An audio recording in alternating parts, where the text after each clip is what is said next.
zaman getdikcə, yəni elə anında olmur təbii ki, zaman-zaman addım-addım irəliyə doğru gedərək demək, özündə artıq bu bacarıqları formalaşdırmış olur.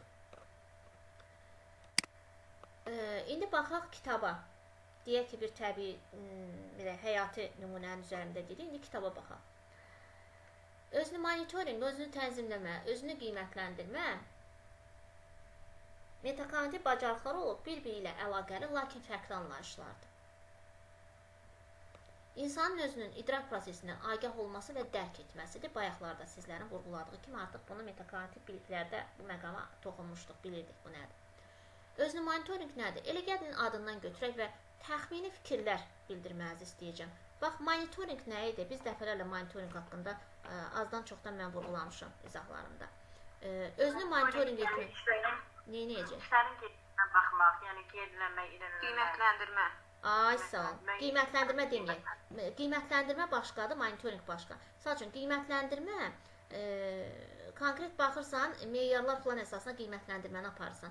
Monitorinqdə isə vəziyyəti qeydə alırsan, yoxlama deyil, bu təhlildir. Bax, bəzən deyirlər, ay haray qoyma gəldi, məktəbə monitorinq gəlir. Monitorinq adı ilə içəri daxil olan hər kəs yoxlama bambaşqa şeydir. Biri var, yoxlama gəlir, bu yoxlama.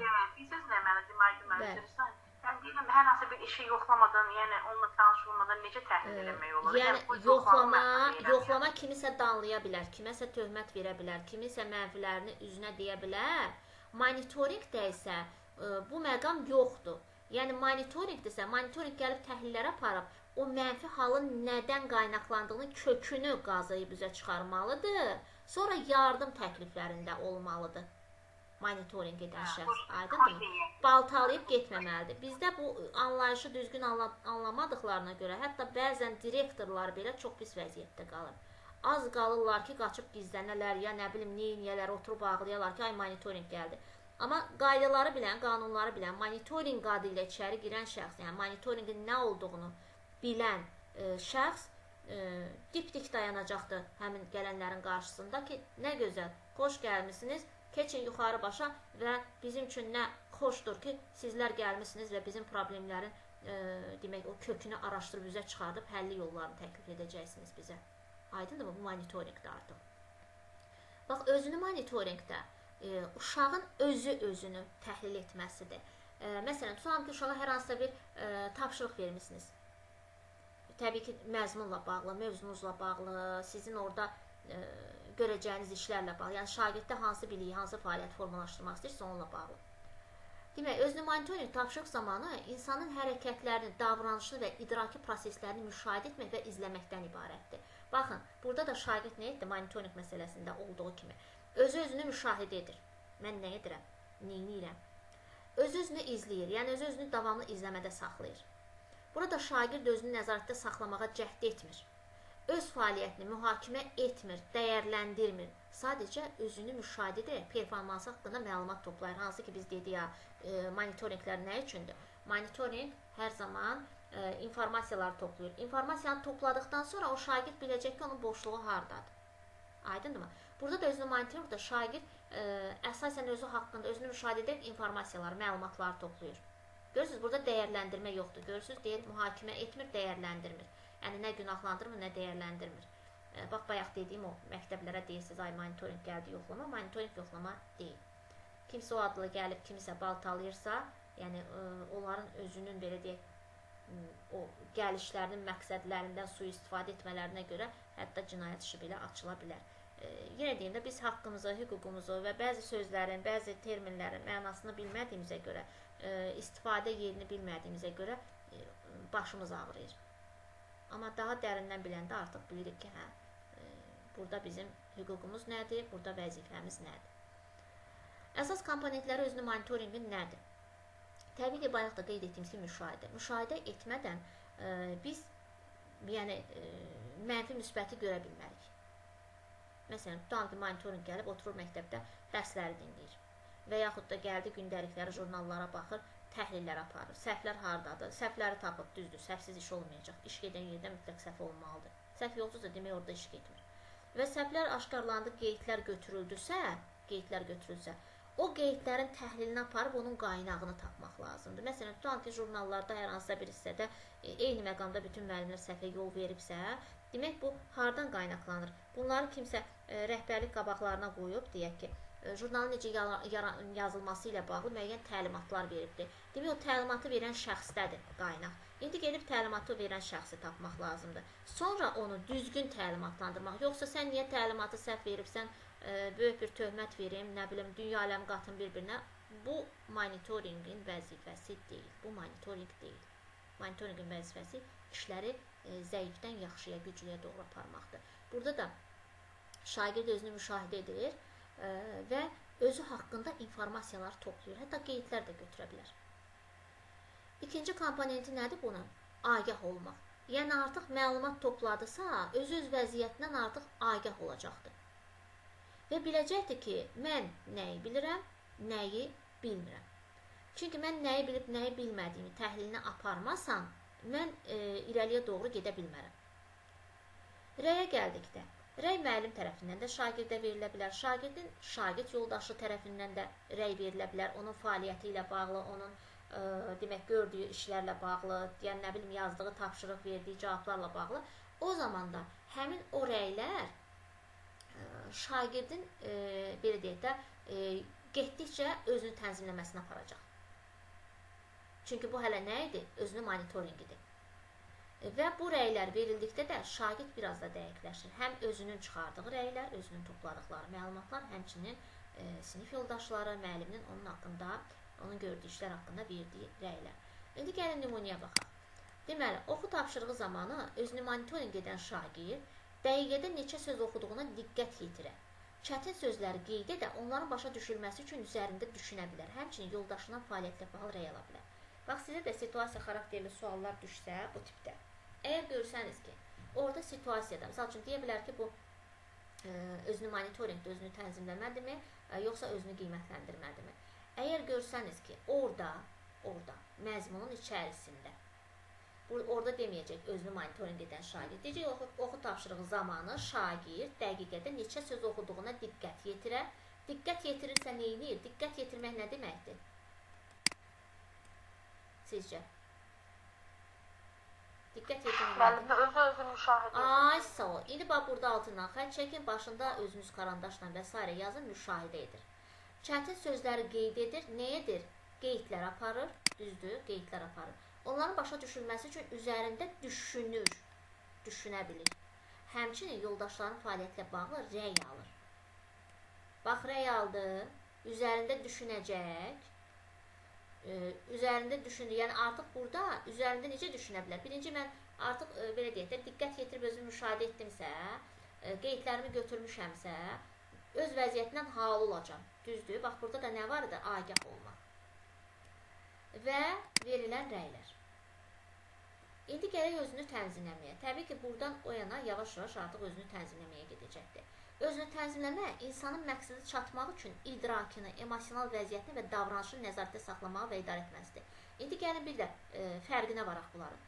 Özünü tənzimləmədə nə var idi? Özünü demək, monitorinqdə nə vardı? Baxın özünü monitorinqin kəlmələrinə. Özünü monitorinq tapşırıq zamanı insanın hərəkətlərini, davranışını, idraki proseslərini müşahidə etmək və izləməkdən ibarətdir. Müşahidə etmək və izləməkdən. Daha çox o yöndədir. Özünü tənzimləmədə isə artıq o etaplar keçib. Özünü izləmək, müşahidə keçib. Özünü tənzimləmədə insanın məqsədə çatmaq üçün idrakını, emosional vəziyyətini və davranışını nəzarətdə saxlamağı və idarə etməsidir.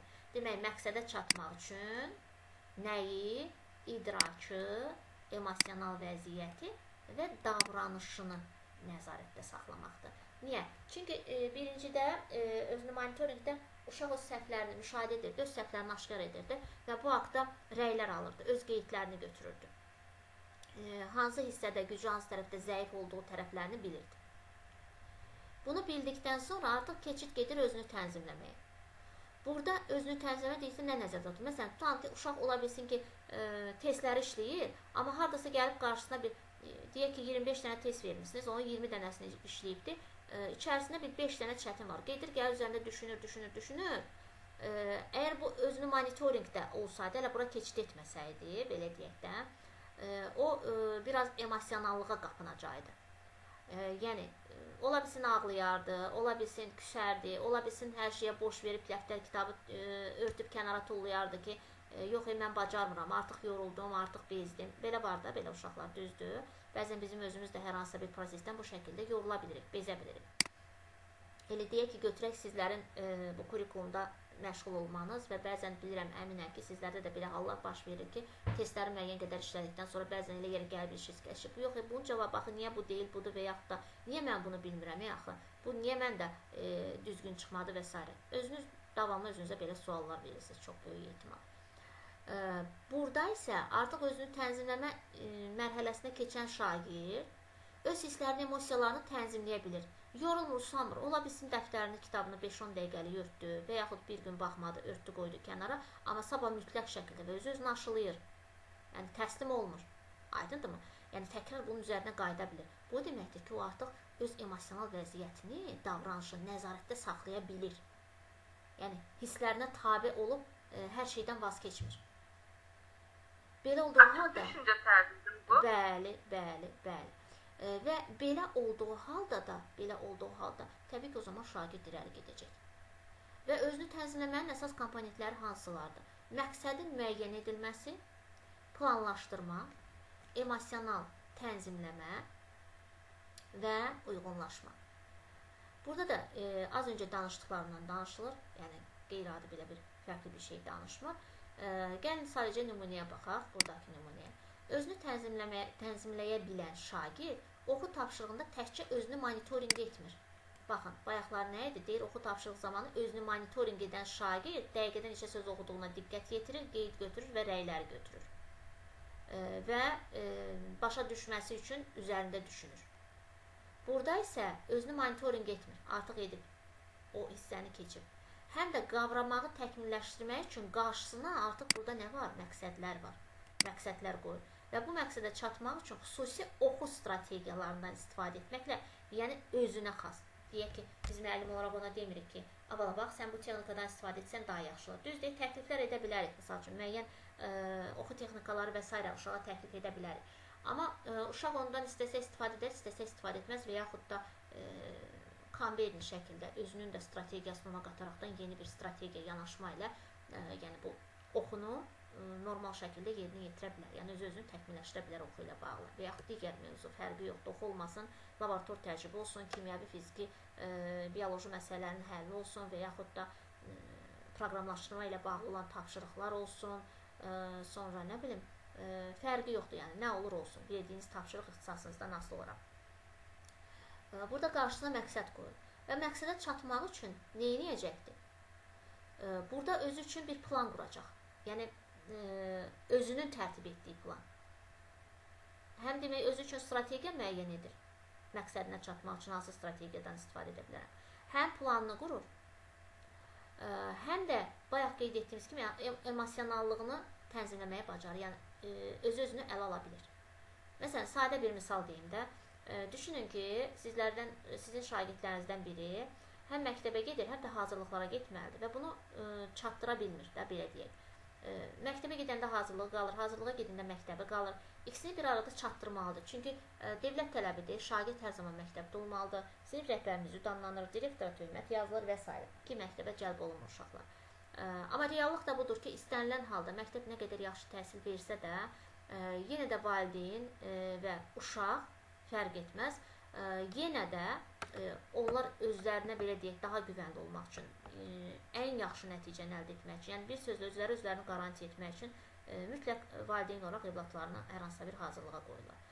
Və belə olan halda şagird düşünün ki, özünə bir plan qurdu. Saat 8-dən 1-ə qədər məktəbdə olacam. 1-dən tutalım ki, yarım saat, 2-nin yarısına qədər yolumdur. Oradan tez qaçıb gedəcəm hazırlığa. Əgər hazırlığı uzaqdadırsa, hətta bu mərhələdə, yəni özünü tənzimləmə mərhələsində olan uşaq ağıllıcasına qərarlar da verə bilər. Məsələn, valideynə deyə bilər ki, ana, ata, mən çatdıra bilmirəm, yəni bu qədər müddəti. Mən araşdırım, daha yaxın ərazidə olan daha yaxşı bir müəllim tapaq. Bu artıq nə deməkdir? Bu artıq o uşağın özünü tənzimləmə mərhələsində olduğunu göstərir. Çünki işini düzgün planlaşdırır. Niyə düzgün planlaşdırır? Çünki qarşıda məqsədi var, universitetə girməlidir, hansısa bir peşə sahibi olmalıdır. Amma bəzən olur ki, uşaqlar hətta yolun uzaqlığı belə onlarda yorğunçuluğa, onlarda belə deyək də, özgüvən hissinin azalmasına və vaz keçmələrinə belə gətirib çıxardığı hallar olur. Ola bilsin ki, sizin də qarşılaşdığınız belə hallar olur. Çünki illərdir sizlər də şagirdlərlə işləyirsiniz və bu halları tez-tez görürük. Ola bilsin, öz evlatlarımızda da müşahidə etmişik bunu. Sonra digər üçüncüyə baxaq, özünü qiymətləndirmə. Özünü qiymətləndirmə nədir? Özünü qiymətləndirmə, özünün fəaliyyəti və ya öyrənməsi haqqında mühakimə yürütmək və ya qiymətləndirməkdir. Yenə də bir daha müqayisədə gedək ki, yadda yaxşı saxlayaq. Demək, özünü monitoringdə nə var idi? Özünü müşahidə etmək, özünü izləmək, özünü nəzarətdə saxlamağa o qədər də güclü cəhdlər yoxdur. Özünü müşahidə edir, demək, mühakimə etmir, dəyərləndirmə yoxdur. Sadəcə öz performansı haqqında, yəni mövcud vəziyyət haqqında məlumat toplayır.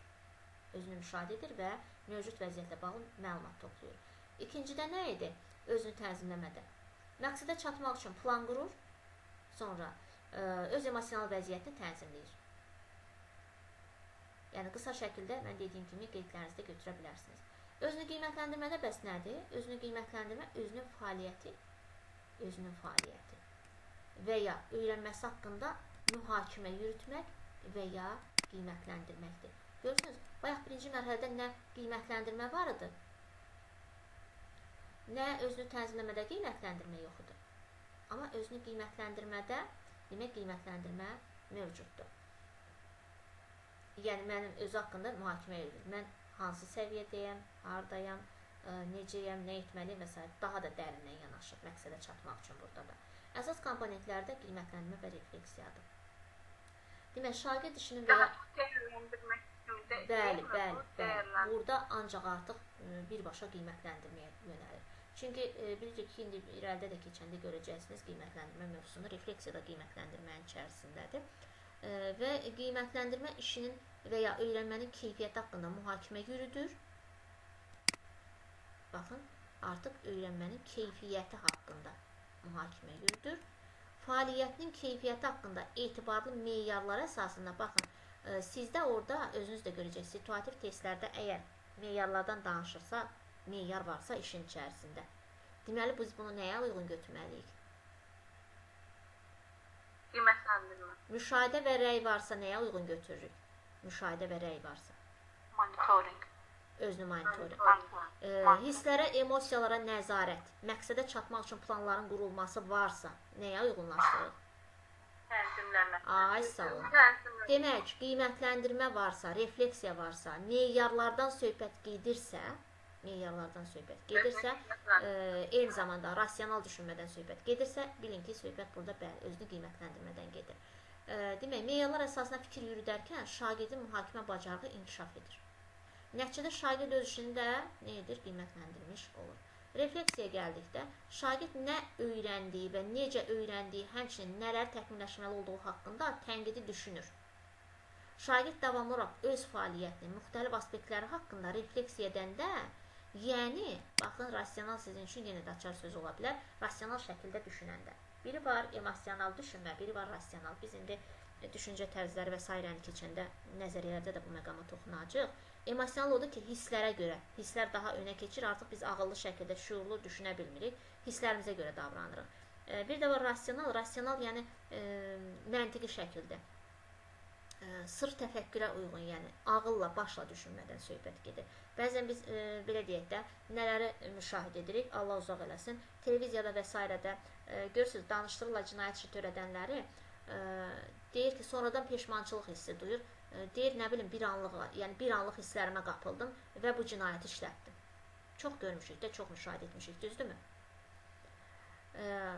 Amma ağıllı insan, emosiyalarına qələbə çalan insan, iradə gücü möhkəm olan insan heç vaxt emosiyalarla düşünmür, emosional düşünmür, hər zaman rasional düşünür. Emosional düşünmək olar, məsələn, tutalım ki, evladım universitetə girdi və balı çıxdı, cavabları çıxdı, atılıb düşürəm, emosional davranım. Təbii ki, belə sevinçli hallarda ola bilər.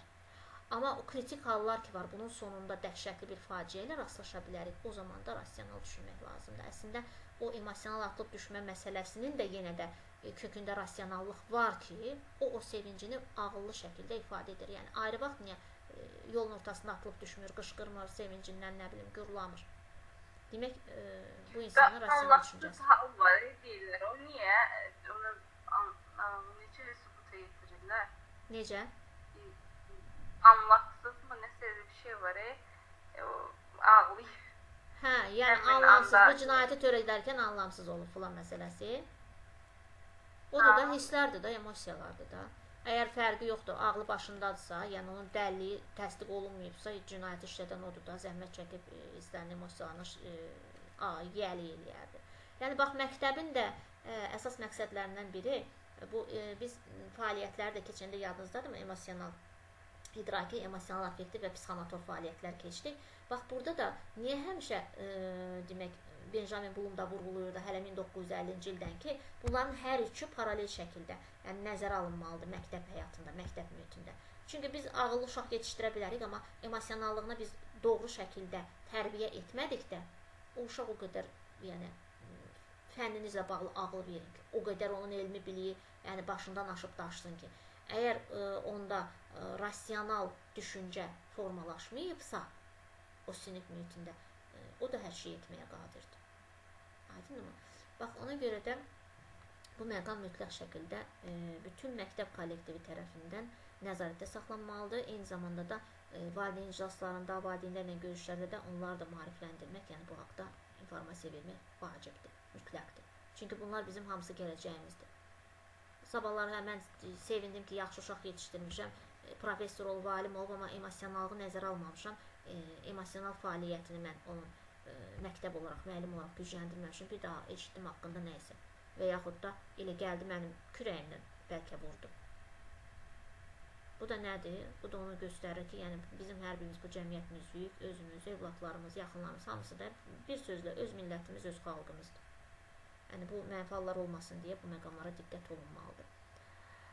Demək, nümunəyə baxaq, oxu tapşırığından sonra şagird oxuyub anlama ilə bağlı olan məqsədinə nə dərəcədə nail olduğunu düşünür. Nə dərəcədə nail olduğunu düşünürsə, bu nə deməkdir?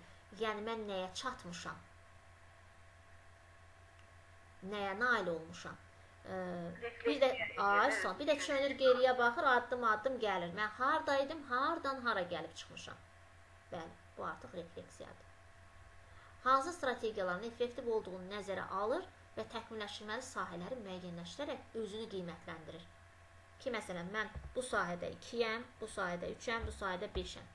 Aşağı qiymətlər, göstəricilər özümə müəyyən etmişəmsə, oradan özümü inkişafa doğru aparacam. Aydındır mı? Yəni, burada bu sizin, belə deyək də, yaratdığınız o sinif mühitində formalaşdırılmalıdır. Və siz bunu əslində edirsiniz. Tutan deyirsiniz ki, Lalə, indi sən bu oxunu oxuyarkən çalış, diqqət elə. Bax, al qum saatında verirəm sənə. Özün oxuduqca və yaxud da oxu, sonra oxuduqdan sonra oxuduğun mətnin sözlərini say. Gör bir dəqiqədə neçə söz oxumusan. Yəni, öz-özünə diqqət edir, qum saatda gözün qabanıb, özünü müşahidə edir. Sonra deyir ki, indi gəl yoldaşlarına sual ver, gör onlar sənin haqqında nə düşünür sənin oxun haqqında. Yoldaşlarına rəy aldı. Axırda da müəllim özü bir rəy verdi. Yəni, bu prosesi siz edirsiniz sinif mühitində. Amma bunu biraz da hətta mən deyərdim, bu emosional tərəfini daha da tənzimləyə bilsəniz, ən yüksək nəticə əldə edəcəksiniz. Çünki emosionallıq insanı hər bir şey təhrik edir. Yəni, emosional durum yerində olmadıqda, rasionallıq olmadıqda irəliləyiş də olmur. Ola bilər müəyyən qədər. Demək, xülasə olaraq özünü monitorinq, müşahidə və məlumatlıqla, agah olmaqla bağlıdır. Özünü tənzimləmə, məqsədlərə çatmaq üçün idrak və emosional proseslərin fəal şəkildə idarə olunması ilə, özünü qiymətləndirmə isə öz fəaliyyəti haqqında mühakimə yürütmək və refleks etməklə bağlıdır. Deməli, burada da veribdir açar sözləri, görürsünüz. İstəsəz özünüz üçün qeyd edə bilərsiniz. Bax, bu hissəni. Özünü monitorinq, müşahidə, məlumatlıq, özü ilə agah olmaq, özünü tənzimləmə məqsədə çatmaq üçün idrak, emosional proseslərin real şəkildə idarə olunması, özünü qiymətləndirmək isə refleksiya, meyarlar, sonra öz fəaliyyəti haqqında mühakimə yürütmək və dəyərləndirmək, qiymətləndirmək. Ümumilikdə bunlar şəxslərə öz öyrənmə proseslərini başa düşmək və onlara nəzarət etməklə daha effektiv öyrənən olmağa imkan verən metakognitiv bacarıqlardır. Bizim də borcumuz bu bacarıqları uşaqlarda formalaşdırmaqdır. Yəni bu metakognitiv bacarıqlar dedikdə aydın oldu mu söhbət nədən gedir? Bir daha vurğulayım ki, burada söhbət metakognitiv bacarıqlardan gedir. Yəni bunun hərəkətli hissəsi, yəni metakognitiv biliyə çatmaq üçün lazım olan bacarıqlar. Bir sözlə. Aydındırmı? Kimə qaranlıq qaldı və yaxud da bu hissə ilə bağlı kimin sualı var? Sualı var mı? Aydındır mənim. Tamam. Qeydlərinizi də zəhmət olmasa götürün. Əgər haradasa çətinliğiniz və yaxud da sual yaranarsa mənə deyin, təkrar deyin, qeydlərinizi aparın. İndi gəldik inklüziv təhsilə. Əslində bu bizim proqramımızda biraz yuxarıdaydı, sadəcə kitabın çapında. Demək, bunlar biraz geridə qalıb. Demək, metakognitiv biliklər burada haradaydı? Demək, inklüzivlik buradaydı. Qanunların da içərisində vardı. Həmçinin burada da var. Metakognitiv də buradadır. Yəni, proqramda burada qoyublar, kitabda isə bundan sonraya gəlir. Yəni, bunlar da psixomotordan və s. sonra gəlir. Əslində isə yəni, hamısına ardıcıl getmişik. Bunu mən sizə qrupa da atmışam. İstəsəniz də baxa bilərsiniz. Yəni, biz hansıları keçmişik. Yəni, bir özünüz üçün də refleksiya edə bilərsiniz. Deməli, inklüziv təhsil nədir? İnklüzivliklə bağlı biz danışmışdıq sizlərlə, düzdür? Müəyyən qədər bu məqama toxunmuşduq. Nədir inklüzivlik? Bir balaca xatırlaya bilərikmi? Nədir inklüzivlik? Yəni, ilqindən, sağlamlığından, bütün asılı olmayaraq, yəni hamının təhsil almaq hüququ var. Bəli. Birlikdə, yəni cəmiyyətdən kənar olmamalıdır. Bəli. Yəni, hər kəs üçün təhsildə bərabər imkanların yaradılması da deyə bilərik. Hər kəs üçün, daha doğrusu bunun adını hər zaman necə qoyurlar, təhsilin hər kəs üçün əlçatan olması. Misal üçün, tutalım ki, lap əvvəllər bunun əlilliyi var, məktəbə gəlməsin, o birisi nə bilim nədir, məktəbə gəlməsin və s. Baxın, burada da deyir, sağlamlıq imkanlarının məhdudluğuna, öyrənmə çətinliklərinə. Misal üçün, bu zəifdir, bu uşaq məktəblik deyil, apar nə bilim internata qoyur, ora qoy, bura qoy. İndi artıq eyni sinifdə, adi, ənənəvi siniflərdə və ənənəvi məktəblərdə və inklüziv siniflərdə təhsil alır həmin uşaqlar. İlqi və sosial mənsubiyyətinə görə, dininə, milliyyətinə və s. görə, ayrı seçkilik görə, bu səbəblərə görə təhsildən uzaqlaşılan çox sayda insanlar var. Təəssüf ki, bu ayrı seçkilik hər bir uşağın bərabər təhsil almaq, gördünüz, baxın, bərabər təhsil almaq, hər bir uşağın bərabər təhsil almasıdır inklüzivlik. İctimai və mədəni fəaliyyətlərdə iştirak etmə imkanlarının qarşısını alır.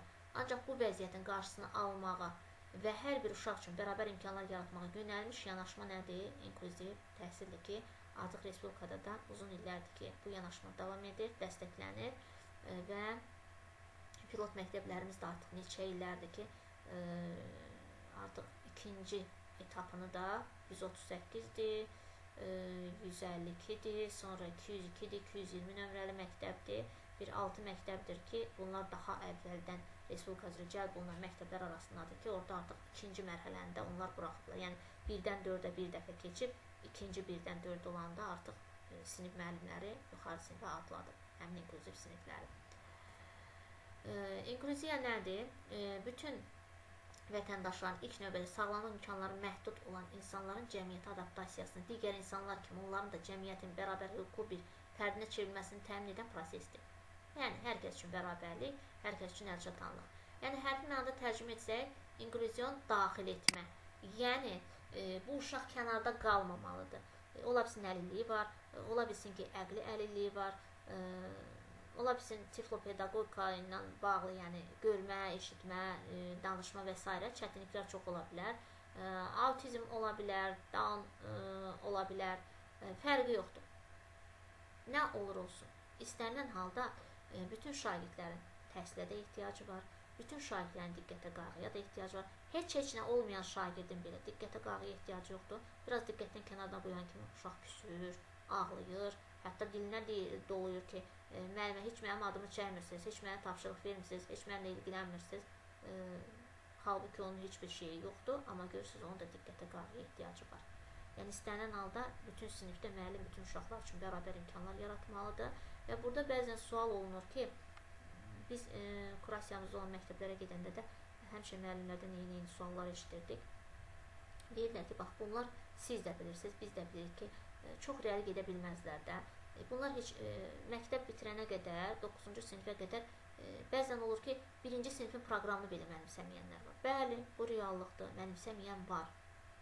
Amma nə qazanır o uşaqlar sizcə o sinif mühitində? Nə qazanır? Sosiallaşdırlar. Ay, sağ olun, sosiallaşır. Əgər o uşaq bir köynəyinin düyməsini belə bağlamağa bacarsa, misal üçün, tutalım ki, belə deyək də, yəni, əlilliyi olan uşaqların da valideynə çox ehtiyac duyulan, əlilliyi olan uşaqların belə sabah valideyni yanında olmaya bilər, sabah həyatda olmaya bilər yaxınları. O zaman onun, yəni, hər bir kiçicik bir xırdalıqlar üçün kiməsə ehtiyacı olacaqdır. O ehtiyacını onu ödəyəcəklərmi, yoxmu? O da bəlli deyil. Amma məktəb təhsil, bu inklüziv təhsil buna imkan verir ki, həmin uşaqlar cəmiyyət adaptasiya olsun. Ən azından heç hərf tanımayan, yəni 9 il orada gedib gəlsə belə hərf tanımayan uşaqlar ən azından bir köynəyin düyməsini bağlasın, bir saçına daraq çəkə bilsin, bir yüngülvari də olsa ünsiyyət qurub fikrini qarşı tərəfə ötürə bilsin. Biz demirik, onlar professor alim olacaq. Ona görə də onların sinəsindən kənara itələmək, bu mənlik deyil, məni niyə bunu sinifimə qoyublar, o qədər sinifin içərisində niyə məni seçdilər. Biz bu hallarla qarşılaşırdıq və mən bircə kəlmə ilə həmin müəllimlərə belə, yəni mənfi reaksiya verənlərə bircə dənə sual verirdim. Müəllimə, əminsiniz bu məktəbin bugün qapısından çıxdıqda ya maşınla mı, ya nə iləsə bir qəza ilə çarpışmayacaqsınız və əlil qalmayacaqsınız. Reallıq budur da. Əminik biz. Bir saniyə belə bundan sonra nə baş verəcəyini bilirik? Bilmirik.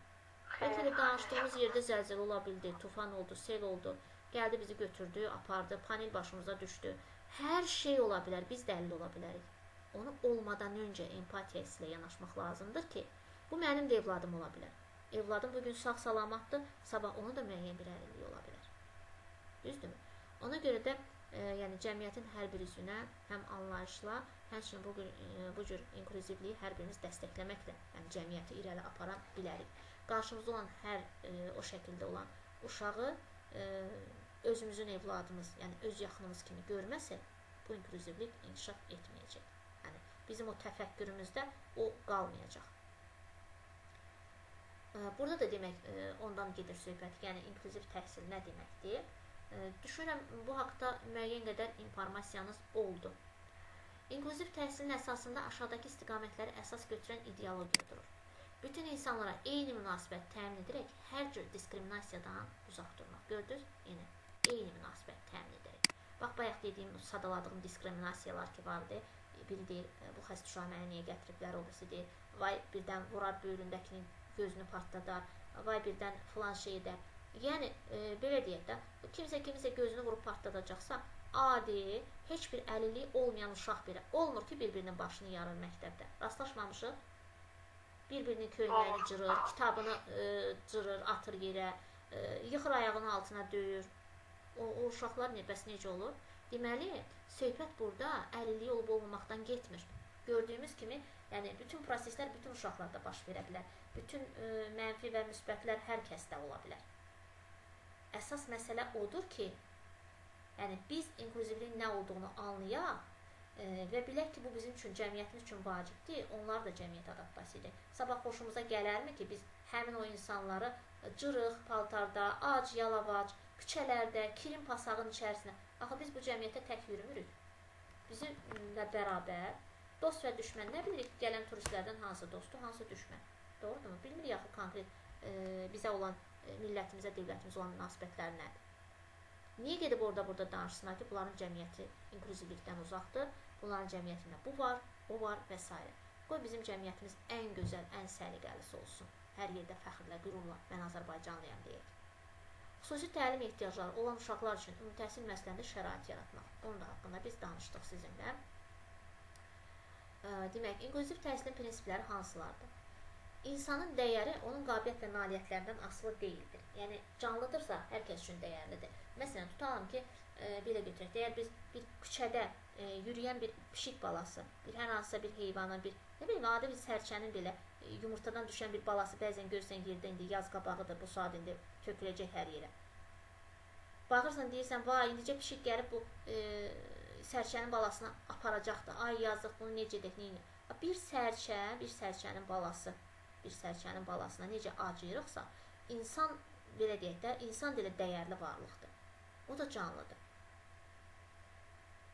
Və biz deyək ki, insanın əlilliyi olan insana bu şəkildə yanaşmırıqsa, o zaman, yəni, bilmirəm artıq bizdə hansı keyfiyyətlər var. O haqda da heç nə deyə bilmərəm. O ki, qaldı. Demək, tutan ki, danışmırsan. Pişik də danışmır. Heç bir heyvan danışmır. Düzdürmü? Amma biz onları bir görəndə bir qayğı ilə yanaşırıq. Girib bir marketdə nəysə bir damcı yem alıb qabaqlarına dökür. Amma niyə belə insanları görəndə bəzilərimiz qaçmağa çalışırıq? Dəstək olmaq əvəzinə. Yəni, bunu aşılamaq lazımdır. Onu da sinifdə, məktəb mühitində elə şəkildə yanaşmaq lazımdır ki, o uşaqlar çox həssas olurlar. O uşaqlara xüsusi olaraq, yəni barmaqla vurğulamış kimi olmasın. Məsələn, tutalım ki, Lalə, neyinirsən? Axı, Elvin əlildi, olmaz, ona elə etmək olar. Yaxud ki, əli sözünü demirəm. Deyirəm, yox, sən neynədir? Elvinə toxunmaq olmaz axı. Sən görmürsən onu. Sən görmürsən o və yaxud da sən ona niyə qışqırırsan? Bilmirsən ki, o eşitmir. Sən düz eləmirsən axı. Biz indi güya Elvinə kömək etmiş olduq. Əslində onu neynədik? Barmağımızla göstərdik və əlilliyini onun üzünə çırpdıq. Bax, bu davranış, bu yanaşmalara da məktəbdə, sinif mühitində, məktəb mühitində mütləq diqqət etmək lazımdır. Yəni, heç nə olmamış kimi. Elə hamı biri kimi, biri hamı kimi, yəni bu şəkildə davranmaq gərəkir inklüziv siniflərdə müəllim olaraq. Hər kəsə də eyni. Əlilliyi yoxdur, o birisilərə də eyni qayğı, bu birisinə də eyni qayğı. Yəni, onu bundan, bunu ondan heç bir şəkildə ayırmamaqla o mühiti qura bilsəniz, artıq siz o sinifdə inklüziv mühiti qurmuş sayılırsınız və o zaman həmin uşaq da çox rahat hiss edəcək özünü.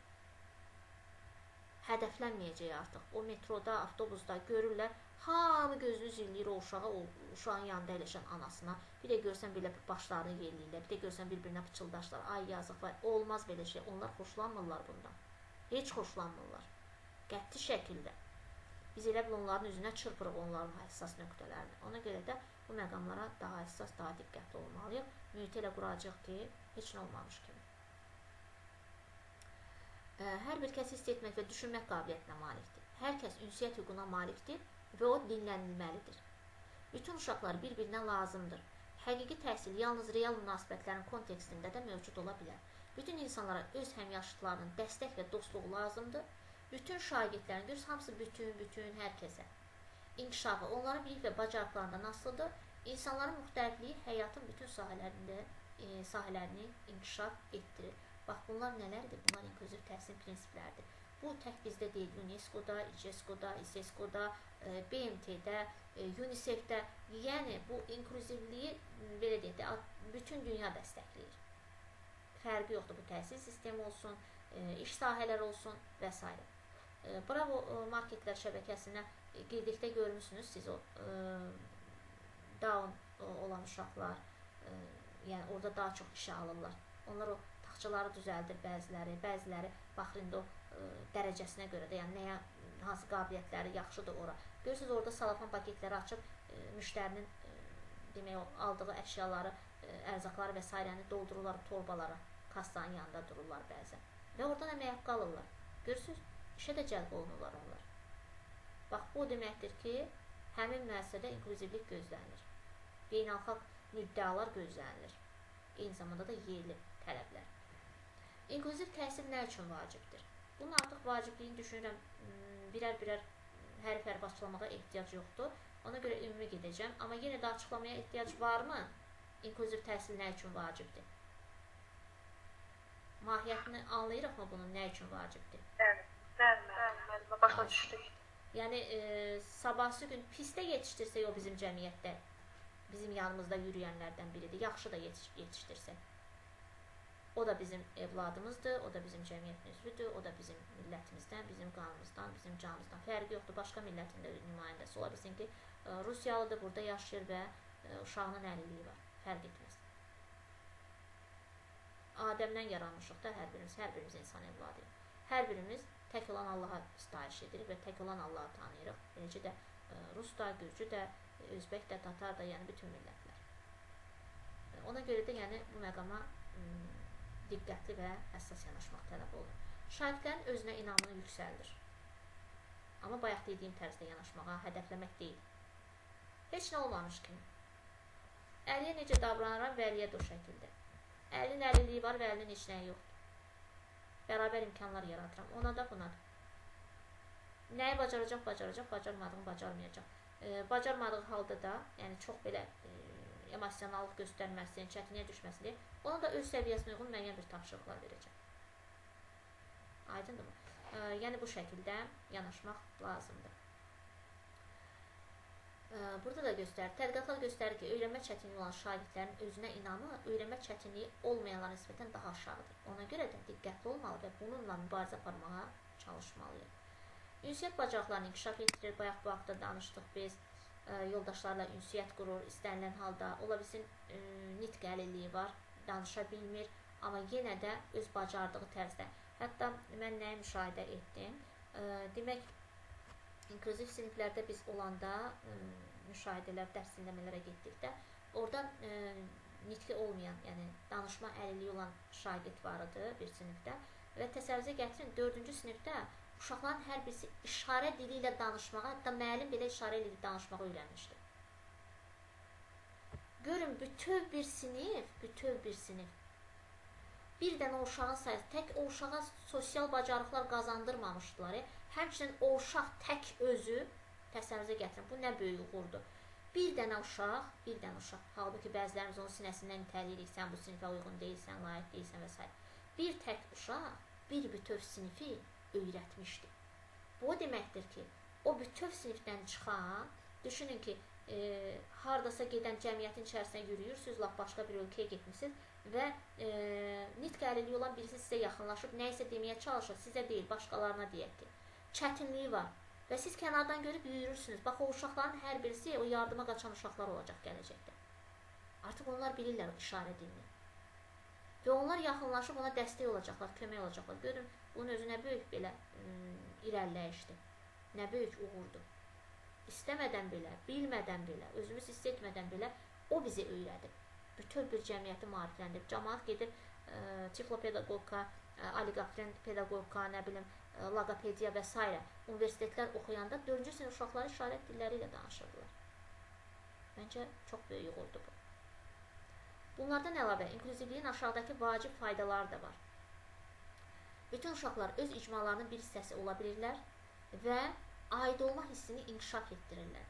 İcma, bilirsiniz də nədir? Yəni, misal üçün, tutan bəzən deyilir məktəb icması. Tutan ki, nə bilim, 32 nömrəli məktəbin icması. Demək, 32 nömrəli məktəbin ərazisində, yaxınlığında yerləşən və o məktəblə birbaşa əlaqəsi olan ailələr, valideynlər, əlaqəsi olan müəssisə varsa, hətta müəssisələr belə oranın o ərazinin icması sayılır. O uşaq da artıq heç kəs onun sinəsindən itələmədiyinə görə o icmanın üzvü kimi özünü hiss edir. Öyrənmək üçün daha səmərəli imkanlar yaradır. Müxtəlif qabiliyyətlərə malik olan şagirdlər digər şagirdlərlə eyni sinifdə öyrəndikdə daha çox motivasiya olurlar. Uğurlu inklüzivlik fərdin güclü tərəflərini və potensialını inkişaf etdirməyə imkan verir. Valideynlərin məktəbə cəlb olunmağa və evladlarının təhsili üçün müəllimlərlə əməkdaşlıq etməyə təşviq edir. Çünki onların valideynləri daha çox maraqlanırlar, daha çox bugün nə etdi mənim evladım, bugün nə öyrəndi və s. Hətta gedib gəlib özü sevincindən bəzən görürdün, göz yaşı axıdan valideynlərlə rastlaşırdı ki, deyirdilər, müəllimə, nə yaxşı bunlar cəlb olunublar bura, bir ayda mən öz evladımda çox şey müşahidə edirəm, çox irəliləyiş müşahidə edirəm. Məsələn, evdə daha sakit davranır, bayaqlar hər şeyi mən gətirirdimsə, indi qaşığı öz əli ilə tutmağı bacarır, nə bilim, özü köynəyini düyməlir və s. Sinifdə inklüziv təhsil necə tətbiq etmək olar? Bu haqda hərif-hərif deməyə ehtiyac var. Yəni, sinifdə inklüziv təhsili necə tətbiq etmək? Anlaşıldı mı? Yəni, nə etməliyik müəllim olaraq? İnklüziv sinifimiz varsa. Kimə qaranlıq qaldı?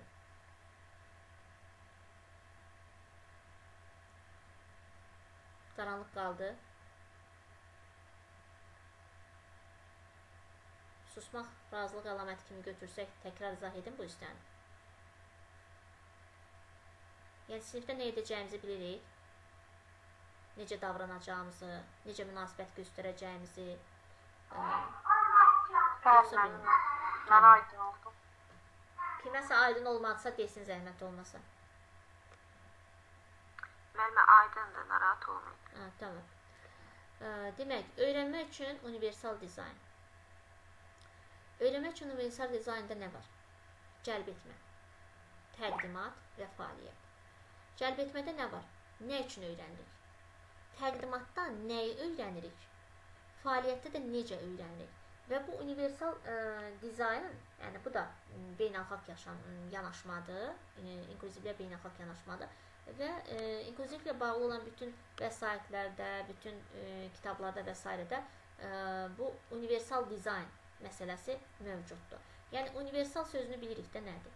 Universal nə deməkdir? Bəzən deyirik, filan kəs universal adamdır, yəni hər işi bacarır. Öyrənmək üçün universal dizayn o deməkdir ki, yəni, o öyrənmə mühitini hər kəs üçün həm əlçatan, həm anlaşılan etmək. Aydındır mı? Yəni, daha sadə dildə desək. Öyrənmək üçün universal dizayn 3 prinsip əsasında formalaşır. Cəlb etmə.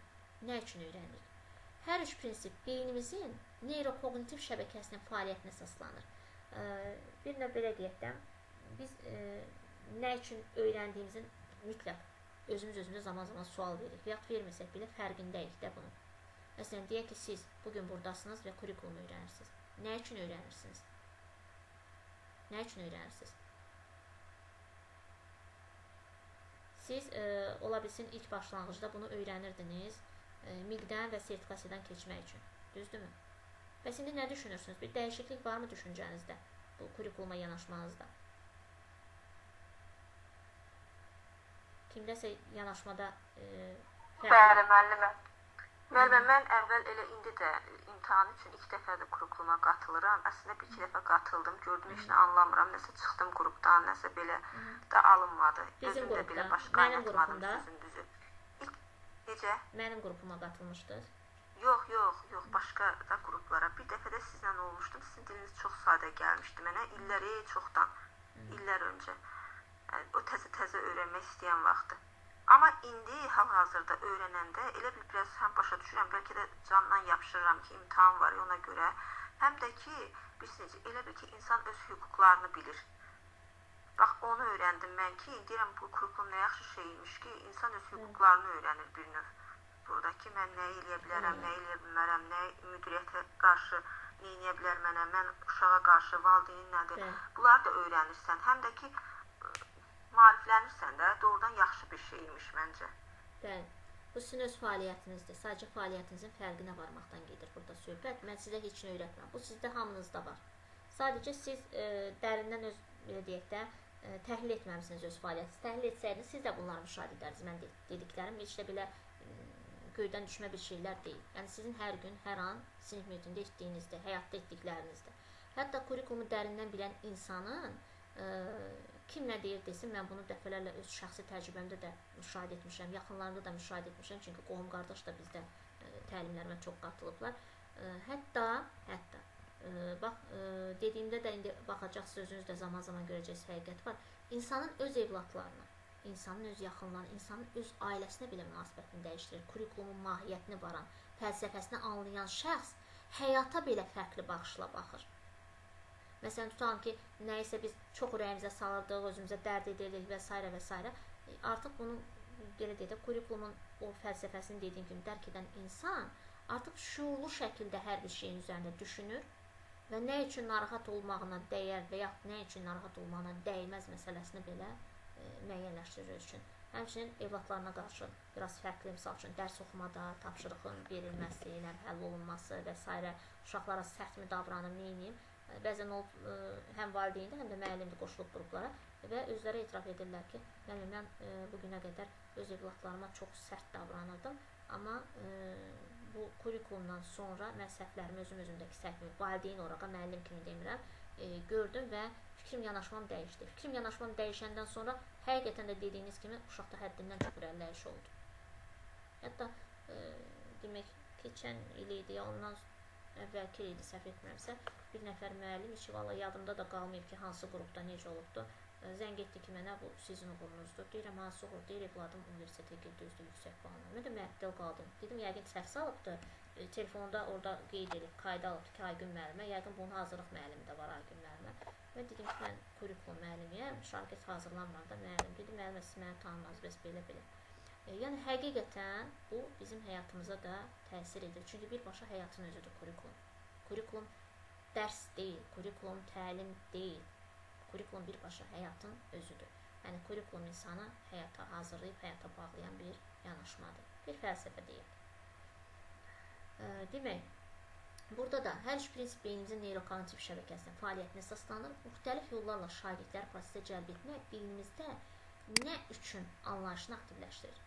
Şagirdlər özlərində mən bunu nə üçün öyrənməliyəm və ya mən bu məlumatı nə zaman istifadə edəcəyəm suallarını verirlər.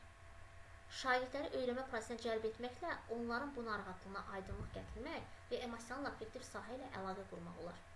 Artıq emosionallıq haqqında da biz danışmışdıq, emosional affektiv fəaliyyətlə bağlı.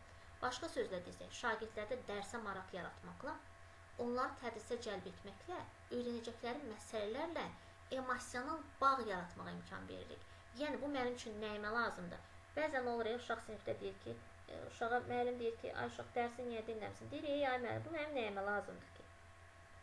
Bax, burada əsas məsələ nədir? Bəzən deyir ki, mən neyəcəm, bu fən mənə lazım deyir, mənə filan fənlər lazımdır, çünki mən filan mühəndisliyi seçirəm, orada sizin fəniniz yoxdur, ona görə dinləmirəm, nəyimə lazımdır, ay müəllim. Niyə? Bu nəyimə lazımdır məsələsi hardan yaranır? Demək, müəllim həmin şagirddə həmin mövzu, həmin məzmunla bağlı onda həm maraq oyada bilmir, həm də onun həyatında məhz bu mövzunun, məhz bu fənnin yerini göstərə bilməmişdir. Bax, problem buradan qaynaqlanır. Demək, şagirdləri həvəsləndirmək üçün o baxımdan da görürsünüz, fərdi qrup işlərinə cəlb etmək və yaxud da onların maraq dairəsini tutub, misal üçün onların marağı nəyədir, oradan cəlb etmək lazımdır bu tərəfə. Tutalım ki, deyir ki, mənə biologiya lazım deyil, mənə kimya lazım deyil, mən İdman Akademiyasına girəcəm və mənim medallarım var, xaricdən medal gətirmişəm, ona görə də mən deyək ki, bu fənlərdən azad olacam, birbaşa imtihansız girəcəm. Sadəcə mənə şəhadətnamə atestat lazımdır. Rastlaşırıq da belə uşaqlarla da, düzdürmü? Bəlkə sizlərə də bu cür yanaşanlar, bu cür fikir bildirənlər olubdur. Bax, o zaman onlara aşılamaq lazımdır ki, yaxşı, sən idmana getdin. Qəza halları istənilən sahədə mövcuddur. İdmanda isə heç, yəni qaçılmaz deyil, mütləqdir. İstəyir futbolçu ol, istəyir güləşçi ol, istəyir boksçu, ağırlıq qaldırma və s. Bununla bağlı müəyyən materiallar toplaya bilərsiniz. Məsələn, tutalım ki, YouTube-da mən belə bir video rastıma çıxmışdı. Ağırlıq qaldırmada, ağırlığı qaldıranda qol, Allah göstərməsin, buradan qırıldı, elə bir sümük buradan çıxdı çölə. Eşitdiyimə görə bəzən ayaqda elə qırılmalar, sümük çölə çıxma olur. Yəni ağırlığın gücündən, həddindən çox ağır yük qaldırdığı üçün. Yəni bu hal baş verə bilər. Futbolda zədələnənlərin bir kiçik videosunu gətirib göstərmək olar ki, bax bu var, bu var. Və onu siz öz fəninizlə sırf o uşağa demirsiniz ki, əli bunu sənin üçün gətirmişəm, bax, deyirsən idmançı olacaq. Artıq bildiniz, o geri qaçmaq istəyir, geri çəkilmək istəyir, sizin fəninizi oxumaq istəmirsə, siz onun maraq dairəsindən yapışırsınız. Onun, belə deyək də, necə deyim, onun istəyini, bir növ düşünün, siz balıq tutursunuz. O balıq da həmin o şagirddir və balığın ucuna taxdığınız o yem, qarmağın ucuna taxdığınız nədirsə, o uşağın istəyinə uyğun olmalıdır ki, o gəlsin, siz onu yaxşı mənada o qarmağa keçirə biləsiniz. Aydındırmı? Futbolu qoydunuz, kiçik bir hissəni izlədiniz. Uşaqlar, baxın, burada nə baş verdi? Yıxıldı, daha çox o hissəni qabartır, tutan dizi qanıyıb, yarılır, filan olub, axsıyır. Sizcə burada ilk yardım necə olmalıdır, filan. Sonra bir ümumi sinifə sual verdikdən sonra, bildiyim qədər sən futbolu çox sevirsən. Burada nə baş verdi? Belə olduğu halda necə yardım etmək olar səncə? Nə etmək lazım və s. və s. Yəni, belə, uşaqda artıq onun belə deyək də, maraqları dairəsindən yaxınlaşdığınıza görə maraq oyanacaq. İstər-istəməz o nələrsə o müzakirələrdə qatılacaq, o da o haqda fikir bildirəcək və beləliklə də öyrənmə baş verəcək. Nə öyrəndik? İnformasiyanı müxtəlif yollarla təqdim etmək beyninizdə nə anlayışını aktivləşdirir? Məsələn, bayaq deyək ki, informasiyanı futbolun videosunu gətirdiniz, göstərdiniz. Biologiya və yaxud da tutalım ki, kimya ilə bağlı hər hansısa bir prosesi göstərirsiniz orada və bunun üzərinə gedirsiniz. Və yaxud da olsun informatika. Yanlış bəzən olur ki, futbol meydançalarının kənarında bildiyim qədər informasiyalar yanlış gedir, orada reklam çarxları düzgün fırlanmır və yaxud nəticələr düzgün göstərilmir. O zaman bu proqramlaşdırmaya gedəcək bu uşaq. Maraqlı deyil ona informatika və yaxud da deyək ki, kimya, biologiya. Oradan yanaşmaq olar. Yəni özü bilir deyək ki, o proqramlar və s. dərindən bilir. Onu cəlb etmək üçün uşağın maraq dairəsindən yapışırıq. Yəni, bu prinsip beynimizin məzmunu anlayan və emal edən hissəsi ilə əlaqəlidir. Məlumatların müxtəlif formalarda, məsələn, qrafik, animasiyalarla, mətnlər formasında, audial vasitələrlə təqdim edilməsi, məzmundakı əsas xüsusiyyətlərin qeyd edilməsi, əvvəlki biliklərin aktivləşdirilməsi şagirdlərdə mövzularla bağlı dərin və tam konseptual anlayış formalaşmasına kömək edir. Hətta nə etmək olar?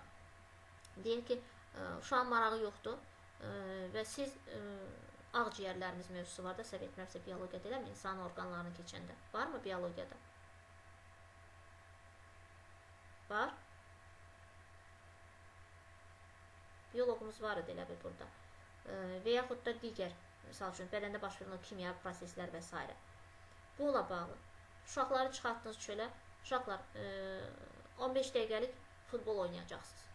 Futbol oynadılar və yaxud da qaçdılar, nəysə bir idman hərəkətli idmanlar falan elətdirdiniz və davamı getmir. Artıq biri yoruldu, dərindən nəfəs alma başladı, biri diz üstə çöktü, biri alnının tərini silir və s.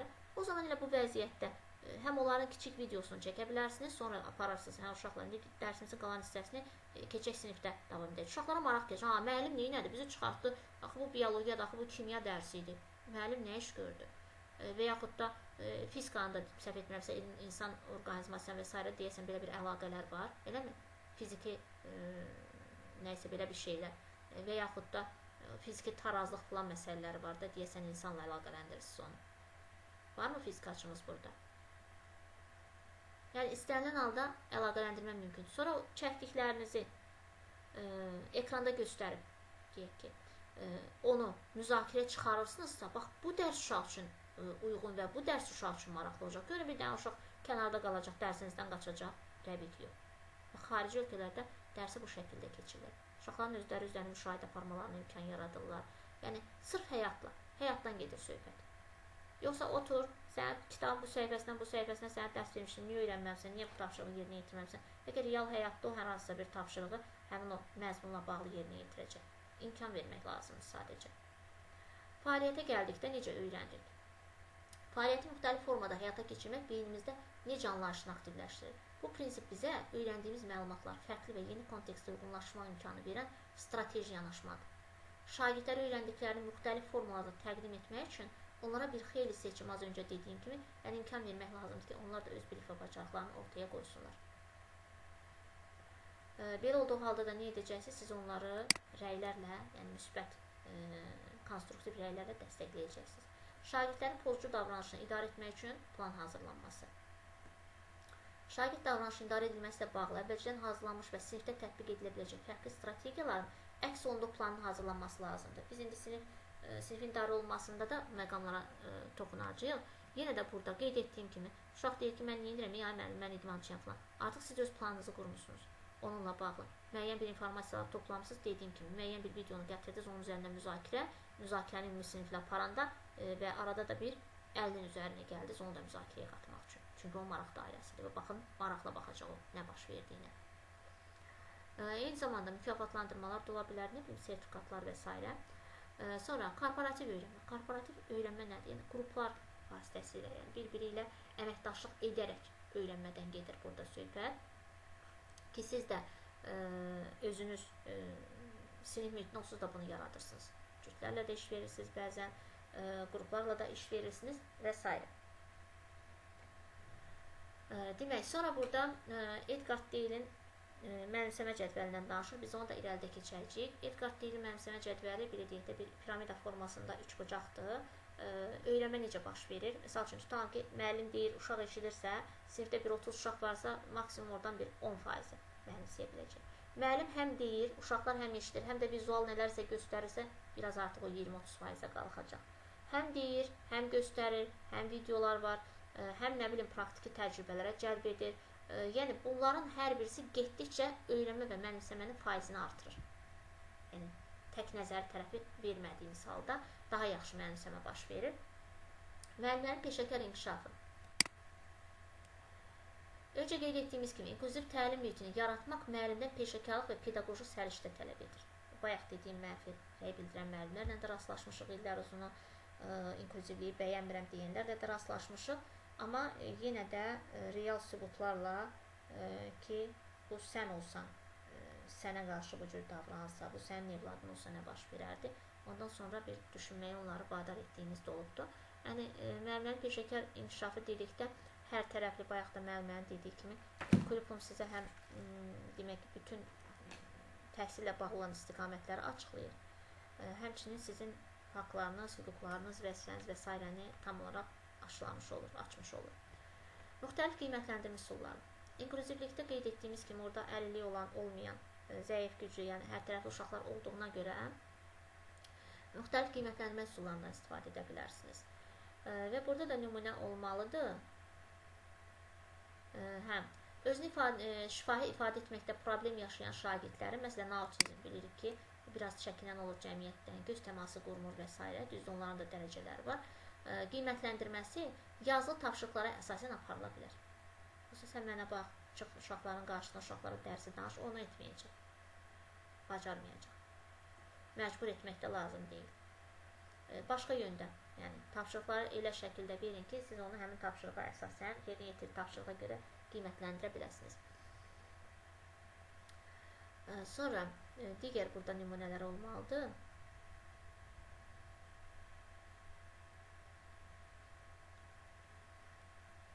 Burada da mənfi, misal üçün, yanaşmalar, sonra və yaxud da yüksək gözləntilərimiz onlara demotivasiya edə bilər, motivasiyadan sala bilərkən, müəllim məndən bunu gözləyirdim, mən bunu. Yəni, belə olan halda lazım deyil, demək ki, mən səndən daha yaxşı nəticə gözləyirdim. Elə ən yaxşı nəticəsi o anda odur. Nə əldə edibsə, o an üçün onun ən yaxşı nəticəsidir. Kim istəyər ki, pis nəticə ilə müəllimin və yaxud şagirdlərin qarşısına çıxsın, düzdür. Yəni, mən heç səndən gözləməzdim demək, artıq o uşağı tamamilə həvəsdən salacaq. Əksinə, 10 sualdan cəmi bir düz yazıbsa, afərin, bu sualı çox düzgün yazmışsan. Bu suala verdiyin cavab xoşuma gəldi. Digərlərində 9 deyib gözə soxmaq lazım deyil. Digər suallarında gəl bir də üzərində düşünək, yəni yavaş-yavaş onların da həllini tapacaq. Narahat olma. Yəni, ürəkləndirmək. Əlavə təlim materialları, bu haqda da biz danışdıq ki, əlavə təlim materiallarından istifadə etmək hər kəs üçün, yəni tək vizuallıq deyil, audial da olsun, vizual da olsun, nə bilim, çertiyoj da olsun, sxem da olsun, təcrübi, praktik bir şeylər də olsun ortada. Adaptasiya edilmiş dərs və tapşırıqlar. Ənənəvi yanaşma və təlim-tədris prosesi öyrənmə çətinliyi, nitqində, görməsində, eşitməsində fərq yoxdur, nə də olur olsun. Ola bilsin, fiziki əlilliyi də ola bilər, əlində, ayağında, gözünün birində və s. Demək, olan şagirdlər üçün uğurlu deyildir. Adaptasiya edilmiş. Müəllim dərsin, məqsəd və fəaliyyətlərini öyrənmə çətinliyi olan şagirdlərin ehtiyacına uyğun tənzimləyə bilər. Bunu etməklə müəllim şagirdləri dərsə cəlb edə, öyrənmə prosesini daha maraqlı edə bilər. Məsələn, əgər hər hansısa bir şagirdin mətn əsaslı fəaliyyətlə və ya oxuma ilə bağlı daimi çətinliyi, misal üçün disleksiya. Disleksiya bilirsiniz nədir? Disleksiya sözləri ya tərsinə oxumaq, ya ortada kəsib, tən yarı bölüb, başı, ayağını yəni bu şəkildə tərsinə qoymaq. Nə bilim, bəzi hərfləri, misal üçün, tutan ki, qını p kimi oxumaq. Bax, disleksiya budur. Disleksiyası olan uşaqlara daha yaxşı məqsədə uyğundur ki, hərfləri aralı yazılmış. Ümumiyyətlə, disleksiyası olanlar üçün, bax, elə mən indi hazırda Edgedə, burada Edgedə açılıbdır bu vəsait. Burada, misal üçün, var. Disleksiya üçün müxtəlif yanaşmalar var ki, mətni yəni hansı şəkildə oxumaq. Buradan ayarlardan da onu götürə bilərsiniz, yəni mümkündür. Sonra eyni zamanda xüsusi proqramlar var bunun üçün.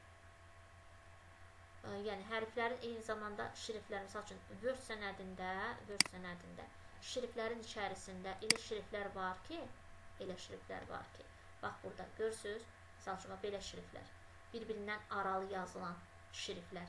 Hansı ki, onlar əsasən nə üçün nəzərdə tutuldu? Disleksiyası olan insanların da oxumasına. Baxın, Bookman Old Style. Bax, bu tipdə. Görürsünüz, hərflər burada aralıdır nisbətən. Yəni, disleksiya odur. Hərfləri, sözləri tərsinə demək. Məsələn, uşaq baxır, görür ki, bu P hərfidir. Məsələn, bunu bu şəkildə səsləndirir, Q olaraq. Buna görə də oxumada çətinlik çəkir. Q kimi görür. Və yaxud da, nə bilim, digər hərflər. Bax, disleksiya budur. Belə şagirdlər üçün məzmunu audio, video, şəkil və s. multimedia vasitələrindən istifadə edərək çatdırmaq olar. Görürsünüz, burada da deyil, səsləndirmə ilə, videolar vasitəsilə, şəkillər vasitəsilə onlar onu qavrayır. Bir də onların problemi kitab oxumaqda hərfləri bir-birindən belə deyək də seçməkdədir disleksiya. Onun da özünün xüsusi yolları var aradan qaldırmağı. Hiperaktivlik sindromu olan şagirdlər üçün məzmun təlim fəaliyyətlərində oyun və kinestetik təlim üsullarına geniş yer verməklə ötürə bilər.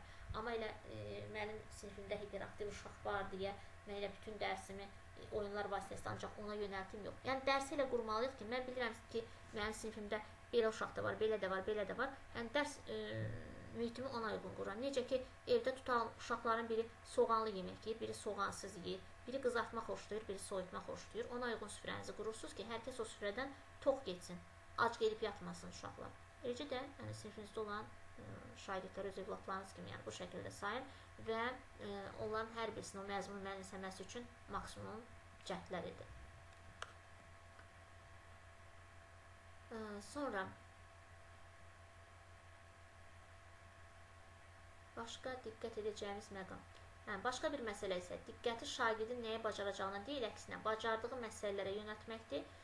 Bütün bu saydıqlarımız əslində diferensial təlim adı altında birləşdirə bilərik. Diferensial, yəni qarışıq da, yəni hər bir şey içərisində olan. Bildiyimiz kimi diferensial təlim şagirdin nəyi, necə, hansı müddətdə öyrənib, necə çatdıracağını planlayan sistematik yanaşmadır. Ümumən, məktəblərdə inkluziya mədəniyyətinin formalaşdırılması dəstəkləyici mühitin yaradılması üçün fövqəladə dərəcədə əhəmiyyətlidir. Bayaq vurguladığımız kimi, əgər inklüziv sinifdirsə, ümumiyyətlə, inklüziv mühit, ümumiyyətlə, inklüziv sinifdən getməyə söhbət. Biz elə fərqi yoxdur. Sinifimiz inklüziv oldu, olmadı. Gərək elə peçatı olar dövlət tərəfindən təsdiqlənər ki, bu sinif inklüziv deyil. Xeyr. O inklüziv mühiti qurmalıyıq sinifimizdə. Küsəyən var, ağlağan var, güləyən var, şuluğu var, dəcəli var, atası olan var, olmayan var, anası olan var. Yəni, o qədər fərqli bir şeylər var ki, bir sinif daxilində 30 uşaq qurcalacaq arasında fərqli bir şey çıxacaq.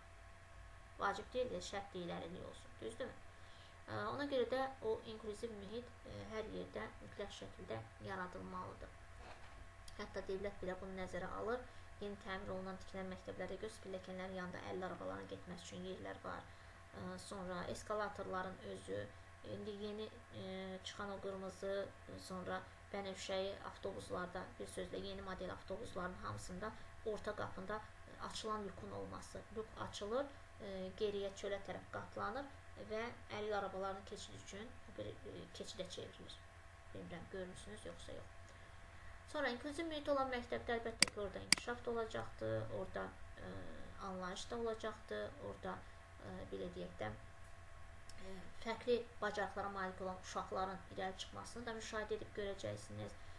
Bəzən olur ki, uşağın hər hansısa bir əlilliyi var, amma digər bir sahədə baxırsan digər uşaqlardan, əlilliyi olmayan uşaqlardan, yəni həddindən çox fərqlənərəkdən öz sahəsi ilə bağlı irəli getdi. Həmçinin həm valideyn, həm uşaq bilir ki, onun evladı təhlükəsiz yerdədir. Yəni, cəmiyyət tərəfindən də sevilir, qəbul olunur, yaşlılar tərəfindən də qəbul olunur, müəllimlər tərəfindən, yəni hər kəs tərəfindən. Yəni, valideynin özündə belə özgüvən yaranır, həmçində təbii ki, şagirdin özündə. Məktəbdə inkluziv mədəniyyətinin formalaşdırılmasına mənfi təsir göstərən xüsusiyyətlərdən biri sağlamlıq imkanları məhdud şagirdlərə qarşı olan münasibətdir. Bu haqda biz danışdıq. Yəni onları hədəfləmək, bu xəstədir, bu əlildir, əstağfurullah, bu dəlidir və s. qəti şəkildə bu cür yanaşmalar, bu cür kəlmələr yol verilməzdir. Yəni bəzən sinifdə sağlamlıq imkanları məhdud və ya hansısa sosial, fiziki fərqliyi olan şagirdlərə münasibətdə xəstə uşaq, qüsurlu uşaq və s. kimi ifadələr işlədilir. Yəni bu doğru deyil. Yenə də qeyd etdiyim kimi biz onları elə bir hədəfləyirik və sanki barmaqla göstəririk ki, sən busan. Qəti şəkildə olmaz. Kimsə sinifə girir, bəzən uşağa gözü sataşanda bu başqa valideyn ola bilər, başqa bir şəxs ola bilər, müəllim həmkarımız ola bilər. İndi uşaq da gördü, sinifdə birinci dəfə deyək ki, görür. Sırazı müəllimə pıçıldır, ha, bu uşaq kimdir? Bu birisi müəllim deyir ki, hə, heç nə, yazıq uşaq əlildir, nə bilim, şikastdır, xəstə uşaqdır, fikir vermə filan, qəti şəkildə. Biz düşünürük ki, onlar bizi dinləmir, onlar bizi duymur, onlar bizim hətta, belə deyək də, o görüntümüzdən, yəni danışmasaq belə, hərəkətlərimizdən anlayırlar. Biz onlar mı haqqında danışırıq, yoxsa deyilmi?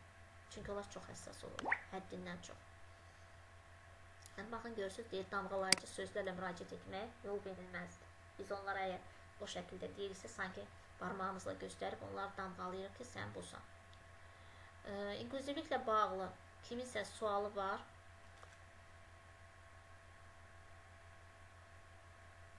Kiminsə sualı var, inklüzivliklə bağlı. Xeyr, müəllimə, aydındır. Buyurun. O zaman davam edək. Gəldik illik və gündəlik planlaşdırmaya. Bugün ayın 15-i deyəsən proqramımıza gəldik. Yox, bir dərsimiz qalıb proqramımızdan çatmağa. Bizdən ayın 2 dərsimiz qalıb. Bugün 2-1 səftədə keçməlidir. Demək, illik və gündəlik planlaşdırma. Bir dərsimiz qalıb bundan sonra. Demək, illik planlaşdırmanı hamı bilir də nədir, düzdür? Gündəlik planlaşdırmanı da bilirsiniz nədir? Yəni, əsas hissələri mən deyim. Yoxsa sıfırdan mı deyim, illik nədir, gündəlik nədir? Hamınız praktik müəllimsiniz də. Düzdür? Buradakilərin hamısı gündəlik, illik və gündəlik planlaşdırmanı quran müəllimlərdir. Yoxsa institutu yeni bitirən də var aranızda ki, hələ işləməyib müəllim olaraq. Var beləsi?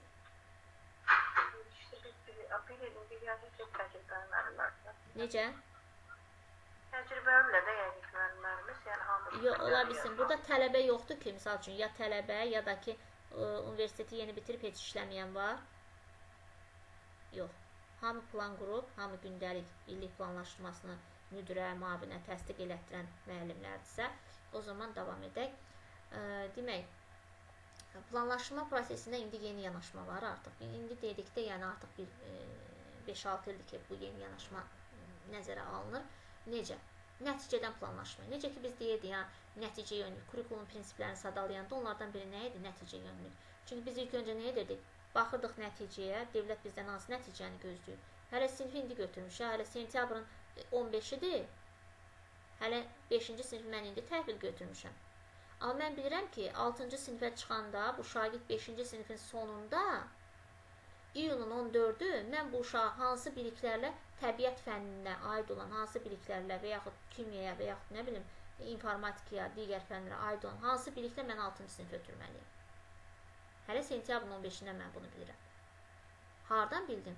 Fənnimlə bağlı təlim nəticələrindən. Fənn kurikulunu açdım, gördüm orada yazılıb, şagird 5-ci sinifin sonunda filan məsələləri bilir. Deməli, mən onu ora çatdırmalıyım, dövlət tələbidir. Ona görə də nə deyirik? Nəticədən planlaşdırmayın. Yəni, ilk öncə nəticəni görür, o nəticəyə doğru gedir. Misal üçün, belə düşünün də, düşünün ki, sizin bir torpaq sahəniz var və orada ev tikdirmək istəyirsiniz. Elə göz yumulu, daşı tökdünüz, ustanı gətirdiniz, başlayacaqsınız tikməyə, yoxsa ilk öncə bir onun çertyojunu irəlidə görə biləcəyiniz, yəni hansı ev istəyirsinizsə bir onun sxemli çertyojunu quracaqsınız, düzdür, balqonu, pəncərəsi və s. Bir nəticəni gözünüzü qabağında tutacaqsınız, ağaçlar burada olacaq, hovuz orada olacaq, burada krant olacaq, orada nə bilim, nə olacaq, Birinci dizayndır da, düzdür. Ev hələ hazır deyil, amma biz evin şəklini, artıq o sxemini qurmuşuq. Deyək ki, layihə çəkmədə, layihələndirmədə biz onu təsdiqlətmişik. Bu olmasa, biz fəaliyyətimizi düzgün qura bilərikmi? Təlim nəticəsi olmasa. Sizcə? Düzgün planlama olacaq? Məncə yox. Çünki bir neçə il bundan öncə hansısa bir tikinti şirkəti tələm-tələsik bir işə başlamışdı. O sxem çerçojda düzgün qurulmamışdı. Yəni təlim nəticəsi düzgün qoyulmamışdı. Və nəticədə Bakıda hər hansısa bir məşhur böyük bir bina, biznes mərkəzi var. Ona görə hələ də həmin o biznes mərkəzi, adı yadımda deyil, o qədər də yəni müştərisi yoxdur. Yəni icarəyə götürəndə bir müddət işlədir, sonra verir yiyəsinə. Yəni yiyəsi o qədər xərc döyməyin qarşısında heç nə əldə etməli. Niyə? Çünki binadan çıxış bir tərəflidir, bu birinci məsələ. Sonra biznes mərkəzdə çıxışların sayı çox olmalıdır. Bu tərəfdən o tərəfə keçidlər və s. olmalıdır. Yəni bunlar nəzərə alınmayıbdır. Bunlar nəzərə alınmadığına görə də bu da əməkdaşlıq, digər və s. mövcud deyil. Gərək nəsə harasa getmək üçün bu tərəfdən çıxasan, təzədən fırlanasan, haradasa harasa gedəsən. Yəni belə bir problem var o binada. Burada da təlim nəticəsi düzgün qoyulduqda artıq planlamamızı düzgün edirik. Məsələn, mən davam ki, əgər çerçojumda bir mərtəbəli ev tikməyi nəzərdə tutmuşamsa, ona uyğun kubik alacağım, daş alacağım, ona uyğun materialları gətirəcəm. 2 mərtəbəli nəzərdə tutmuşamsa, ona uyğun gətirəcəm. Bax, bizim tədris etdiyimiz mövzular, fənlərdə bu şəkildədir. Təlim nəticəm nədirsə, mən işimi ona uyğun planlaşdıracağım. Resurslarımı da ona görə uyğulayacağım. Gündəlik planlaşdırmamı da, illik planlaşdırmamı da hamısını o şəkildə uyğunlaşdıracağım. Və burada da oxlardan görürsünüz nəticədən planlaşdırmayan. Bu dərsin əvvəlidir, bu dərsin sonudur. Dərsin əvvəli təlim nəticələridir, dərsin sonu da təlim nəticələridir. Niyə? Çünki mən başlanğıcda həmin o binanın çerçojuna nəyə nail olmalıyam? Həmin o mövzunun məzmunu qoydum qarşıma ki, bugün bu 45 dəqiqənin sonunda deyək ki, mən şagirddə hansı nəticəyə şagirdi çatdırmalıyam? Bunu qoydum qarşıma, nəticəni. Ondan sonra o nəticəyə çatmaq üçün dərsin sonunda həmin təlim nəticəsini reallaşdırmaq üçün fəaliyyətlərimi qururam və qiymətləndirmə aparıram. Və burada təlim nəticələrinə baxırsınız, həm qiymətləndirməyə, həm də fəaliyyətlər oxlar gəlir. Burada da yenə nə edəcəm? Qiymətləndirmə istənilən mərhələdə, dərsin birlik istənilən mərhələsində həyata keçirilə bilər. Ona görə də mən fəaliyyətlərimi qurduqca qiymətləndirməyə, qiymətləndiricə fəaliyyətlərimi dönəcəm. Yəni boşluqları aradan qaldırmaq üçün. Nəticədən planlama edən zaman qeyd edilən 3 əsas məsələyə bir daha diqqət yetirək. Təlim nəticələri. Təlim nəticələri dərsin sonunda şagirdlərin hansı bilik və bacarıqlara sahib olacaqları haqqında nəticələrin əvvəlcədən müəyyənləşdirilməsidir. Bu haqda dedik. Qiymətləndirmə nədir? Şagirdlərin nəyi öyrənməsi, hansı bilik və bacarıqları, biz də bunu standartlarda da görürük, düzdürmü? Hansı bilik və bacarıqlarla bağlı informasiyaların dəlil sübut əldə etməsidir. Planlaşdırmada müəllim necə, nəyə əsasən müəyyənləşdirəcək ki, şagirdlər nə öyrənib? Məsələn, mən dərsimi keçdim və deyirəm ki, uşaqlar çox aktiv idilər, hamı mənimsəyib və s. Çıxdım, getdim. Bu doğru deyil. Mən formativ qiymətləndirmə nə üçündür? Bugün mənim uşaqlarımdan hansı hara qədər gəlib, hansı tamamilə geri qalıb, hansı çox irəli gedibdir, mən onu necə bilə bilərəm? Fəaliyyəti izləməklə, formativdə, qiymətləndirmədə biz bunu keçəcəyik. Fəaliyyətləri izləməklə mən biləcəm ki, kim harada ilişib qalıb, kim harada gedib irəli. Və bunun üçün də mən qiymətləndirməni nəzərə almalıyam. Həmin mövzu ilə bağlı, məzmunla bağlı, təlim nəticəsi ilə bağlı. Müəllim formativ qiymətləndirmə üçün hansı üsul və vasitədən istifadə edəcəyini qərarlaşdırır. Məsələn, tutalım ki, burada şagirdlərin əgər deyək ki, məsələn, ekoloji problemləri yaradan səbəbləri öyrənməsidirsə, təlim nəticə. O zaman mən tapşırıqları elə şəkildə qoyacağım ki, sual qoyuram, tapşırıq vərəqələri paylamışam. Ekoloji problem nədir? Ekologiya nədir? Ekoloji problemləri yaradan səbəblər hansılardır? Bu səbəblərin aradan qaldırılması yolları sizcə nədir? Və qoyacağım açıq olsun ki, şagirdlər öz fikirləri bildirsin. Bax, o zaman mən onların verdiyi cavablar əsasında bilə bilərəm ki, onların mən bugün keçdiyim ekologiya ilə bağlı mövzuda nə qədər mənimsəyiblər, yoxsa yox. Ona görə də qiymətləndirmə keçilən mövzuya, məzmuna, qarşıya qoyulan təlim nəticəsinə uyğun olmalıdır.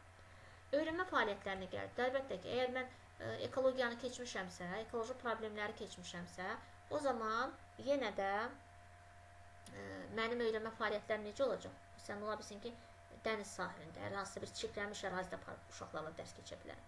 Və yaxud da müxtəlif videolar göstərə bilərəm, tullantıların atıldığı ərazilər, şəkillər gətirib göstərə bilərəm. Və yaxud da öncədən şagirdlərə bilirəm ki, filan vaxtı, filan günü bu təlimi keçəcəm, bu dərsim var mənim.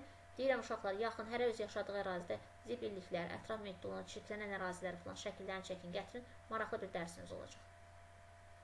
Çəkib gətirəcəklər, onlar beləcə həvəskardırlar. Və onların gətirdiklərini kompüterə, proyektora ötürməklə orada da nümayiş etdirmək olar. Yox, bu imkan yoxdursa, yəni uşaqları bir araya toplayıb, hissə-hissə, yəni telefonda şəkilləri bir-birinə ötürə-ötürə baxmaq üçün imkan şərait yaratmaq olar. Və onun üzərindən getmək olar. Bax, öyrənmə fəaliyyəti dedikdə də, yəni nə edəcəksə, hansı təlim nəticəsinə doğru gediriksə, fəaliyyətimizdə o yöndə qurmalıyıq. Yoxsa mən burada deyək ki, ekoloji problemləri keçirəm, amma gedim orada uşaqlara deyim ki, uşaqlar, sürünənlər sinifini araşdırın. Axı, bu tapşırıq onlara mənim bu təlim nəticəsinə götürməyimə şərait yaratmayacaq. Mən deyə bilərəm, ekoloji vəziyyəti araşdırın ölkədə. Qruplara böldüm, deyirəm, biriniz torpağın, biriniz suyun, birinin havanın ekologiyasını araşdırın. Demək, müəllim hansı iş forma və üsullarından, metodlardan istifadə edəcəyi, öyrənmə mühitini necə quracağı ilə bağlı məsələlər burada öz əksini tapıb. Bayaq dedim ki, müəllim tutan qruplara böldü, hər qrupun tapşırığını verdi, və yaxud cütlərlə, və yaxud fərdi şəkildə, və yaxud bütöv siniflə müzakirələr halında. Dərsin gündəlik cari planlaşması nədir? Gündəlik planlaşma nə üçün lazımdır? Gündəlik planlaşma necə aparılır? Ümumiyyətlə, planlaşma nə üçün lazımdır? Planlaşma ən vacib olan məqamlardan biridir. Niyə dövlət bunun üzərində daha sərt tələb qoyur? Və hətta bu məsələ ilə bağlı mən deyərdim ki, direktorların demək olar hamısı ölkədə humanist davranır, amma bu yaxşı bir hal deyil. Burada humanistlik işə yaramır. O zaman şagirdlərin normal şəkildə yetişməsi və yaxud təlim nəticələrində müəllimin onları düzgün çatdırıb-çatdırılması sual altında qalır. Əslində planlaşdırmanın, yəni yazılmaması çox müəllim üçün mənfi hallara, hətta işdən çıxarılmaya belə gətirib çıxara bilər. Birinci dəfə xəbərdarlıq, ikinci dəfə töhmət, üçüncü dəfə şiddət töhmət, dördüncü dəfə həmkarların və direktorun demək, birgə aklaşması nəticəsində birbaşa müəllimin işinə demək, xitam verilə bilər. Yəni, bunu unutmayaq. Niyə? Belə düşünün də, dövlət bu məsələyə necə yanaşır? Düşünün ki, siz sərkərdəsiniz, döyüşə rəhbərlik edən komandirsiniz, şagirdləriniz sizin əskərlərinizdir. Və hər 45 dəqiqə o sinif mühiti sizin döyüş meydanınızdır. Hər 45 dəqiqə sizin o döyüş üçün, qalib olmaq üçün verilən zamanınızdır. Siz o şagirdləri hər 45 dəqiqədə qalib olaraq çıxarmalısınız o döyüşdən. Əlinin altında bir planı olmayan sərkərdə qalib olma şansı sizcə nə qədərdir? Varmı? Bütün strategiyalar, planlar, düşmən tərəf, onların gücü zəif tərəfi, bizim gücü zəif tərəflərimiz, mənim ordumun gücü zəif tərəfləri, mənə lazım olan silah-sursatlar o 45 dəqiqədə uğur qazanmaq üçün. Müəllimə lazım olan silah-sursatlar da onun strategiyalarıdır, forma və üsullarıdır, yanaşmalarıdır. Zəif güclü tərəfləri şagirdlərin hər tipə məxsus olmalarıdır o sinifdə. Biri vizual öyrənəndir, biri audial, biri kinestetik və s. Yəni, bunların hamısı vacibdir. Ona uyğun da siz onu daha dərindən bilirsiniz və ona uyğun da planınızı qurmalısınız. Aydındır mı? Yəni, plan bu qədər vacib bir məqamdır. Və planı qoyursunuz, ən azından haradasa bir də görürsən, şagirddən bir sual gəldi, plansız dərsə girmişsən, nə deyəcəyim yadımdan çıxır. Bəzən deyirlər ki, müəllimlər də orada deyilib, özlərindən asılı olmayaq, qeyri-ixtiyar deyir ki, bax, qəfil sual verdin, nə deyəcəyim yadımdan çıxdı. Hamımız rastlaşmışıq da bu hala, düzdürmü? Mənim əlimdə adda plan varsa, yadımdan çıxsa belə, heç uşağa deməyə də ehtiyac yoxdur. Uşaq da özünü pis hiss eləməsin. Gedib gəlib stolun üzərində bir də uşaqların partların arasından gəzə-gəzə nəysə izahlarımı edirəm, istiqamətlər verim. Bir dəftərə göz atdım, indi hansı addım atmalıydım bunu? Artıq yadımdan çıxma məsələsi yoxdur. Həmçinin bu plan məni qoruyur. Sabah qəfil kimsə gəldi, girdi içəri, dərsimi dinləməyə gəlib. Deyək ki, sektordanmı, regionaldanmı və s. Tədrisin keyfiyyətini yoxlayır, dərsin necə keçirmələrinə baxır, metodikanına baxır. İstər-istəməz, nə baş verir, o saat həyəcanlanırsınız, düzdürmü? Nə qədər tanıdığınız biri olsa belə, nə qədər yaxın münasibətiniz olsa belə, qohumunuz, qardaşınız da içəri girsə, artıq o dinləmə məqsədi ilə içəri girdiyini bilən kimi müəllimin ürəyi qırılır, düşür ayağının altına. Nə qədər güclü müəllim olsa da. O zaman bəzən deyirlər ki, bildiyim də yadımdan çıxır. Niyə yadımdan çıxır ki? Plan əlinin altındadırsa, vəssalam da. Mənim üçün qorxulu heç nə yoxdur. İstənilən halda mən gedib o planla lazım olan o xəzinəyə çatacam. Yəni, lazım olan təlim nəticəmi reallaşdırmış olacaq. Ona görə də yəni planın olması, öncədən tərtib olunması, hazırlanması yəni bu dərəcədə vacibdir. Burada da qeyd edim. Buyurun. Öz fikrimi gündəmə istəyirəm, yəni ki, məncə qaranlıq. İndi gündəlik planlaşdırmamız var. Bilir ki, müəllimlər biraz həmişə də işlər çox da bunu eləyirik, amma qısa eləmək olur da yəqin ki, məqsədi hökmdə biz o metodları tamamilə açıq şəkildə yazaq, məzmununu yazaq. Ehtiyac yox. Bəzən geniş tələb edirlərsə, buna ehtiyac yoxdur da yəni. Baxın, sizdən əgər məktəbin pedaqoji şurası tərəfindən təsdiqlənmiş standart bir planlaşdırma yoxdursa, siz planınızı qurmaqda sərbəstsiniz. Tək orada təlim nəticəsi və müəyyən fəaliyyətlər öz əksini tapsın. Geniş ehtiyac yoxdur. Yarım vərəq də ola bilər, bir vərəq də ola bilər. Bəzən o qərimsayağı yanaşma var. Vaxtı ilə bu 7 mərhələli dərsi o qədər ilahiləşdirmişdilər ki, əstəğfurullah, qıraqdan baxan elə bilir ki, Quran ayələrdir və bunu pozmaq, nə bilim, neynəmək olmaz, olduğu kimi də getməli. Bəzən hətta direktorlar, tədris işlər üzrə müavinlər belə bu şəkildə yanaşırdı. Motivasiya yazmısan, hanı bə təhqiqat sualı, nə bilim, burada demək, ikinci mərhələ var, üçüncü mərhələ hanı bəs? Nə bilim, o var, bu niyə yoxdur, bu var, niyə o yoxdur? Yəni, ona görə, çünki dərs müddətində bir vəziyyət yaranır ki, biz dəyişməli oluruq, bəzən yenilik yaranır. Bəli, həm bu məsələ var, həmçinin orada siz dərs planını qurarkən fərqi yoxdur, 7-dən oldu, 77-dən oldu. İstənilən halda dərs cəmi 3 mərhələdən ibarətdir. Cəmi 3 mərhələdən. Yəni, bu sübuta yetilir və məntiqlə düşünəndə də belədir. Başlanğıc, əsas hissə və sonluq nəticə. Dərs 100 cür orada nə edirsən et. Misal üçün, belə deyək də, ac adam düşünün və dolu bir süfrə düşünün. 1000 cür neymət qoymusunuz üzərinə. O insanın aclığı keçinə qədərdir, düzdür? Başqa bir şey var, partlatmayacaq özünü, düzdür? Bizə lazım olan o insanın qarnını doyurmağıdır. Ola bilsin oradan 1 təamla 7 doydu, ola bilsin 3 təamla 7 doydu. Amma siz 1000-ini qoymuşdunuz. 999-u qaldı orada. Aydındır mı? Burada da fərqi yoxdur. Mərhələ istəyirsən, neçə olur olsun, nə olur olsun, istənilən halda dərs 3 mərhələdən ibarət. Bir başlanğıc hissəsi var dərsin. Ümumiyyətlə, hər şeydə, hər bir fəaliyyətdə başlanğıc hissə var, əsas hissə var, bir də nəticə var. Bu bizim ailəmizdə, məişətimizdə, həyat tərzimizdə də bu belədir. İnsanın özünün yaranışında belə bir başlanğıcı var, insanın yarandığı var. Bir yaşadığı həyat var, bir də son nəticə var da, ölüm, belə deyim. Və yaxud da adi götürək toy. Toyun da bir başlanğıc hissə var. Elçilik, nə bilim, nə, birinci mərhələ. Sonra əsas hissədir. Demək, o artıq qonaqlar gəldi, toy çalındı və s. Proses oldu, bütdü və sonra nəticə. Gəlin getdi, oturdu evində. Artıq o evə gəlin köçdü. Nəticə də bu idi ki, filan kəsin qızı gəlsin, mənim evimin gəlin olsun. Düzdür? Burada artıq nə qədər fəaliyyətlər qurubsuz o aralıqda, o heç bir məna daşımır. Burada da belə dərs mühitində. Nə edirsiniz edin. Orada 100 cürə resursdan istifadə edin, 1000 cür yanaşma edin, fərqli maraqlı nələrsə edin, bu yaxşıdır, edin. Amma istənilən halda burada siz heç kəs məcbur edib deyə bilməz ki, bu dərs planında niyə bu hissə yoxdur, niyə nə bilim, nə yoxdur. Müzakirə sualı qoya bilərsiniz ora. 1 dənə, 2 dənə, 3 dənə, baxın. Yəni, bunları edə bilərsiniz. Amma heç kəs sizə deyə bilməz ki, niyə belə qursan və yaxud gəlib heç kəs sizə deyə bilməz ki, sən niyə burada cütlərlə işlətməliydin, qruplarla işlətmirsən? Və yaxud niyə burada bir bölüm deyil, Venn diaqramını sən burada qoymuşsan? Müəllimin strategiyasını qurmaq özünə məxsusdur. Amma yenə də deyirəm, əgər sizin məktəbin rəsmi təsdiqlənmiş planı varsa, bu başqa məsələ. Yəni, məktəbin müdiriyyətinin ona ixtiyarı var ki, özü üçün çox belə dağınıqlıq olmasın deyə müəyyən bir şablon qura bilər. və bunu pedaqoji şurada müzakirəyə çıxarıb təsdiqləyə bilər sizlərin iştirakı ilə.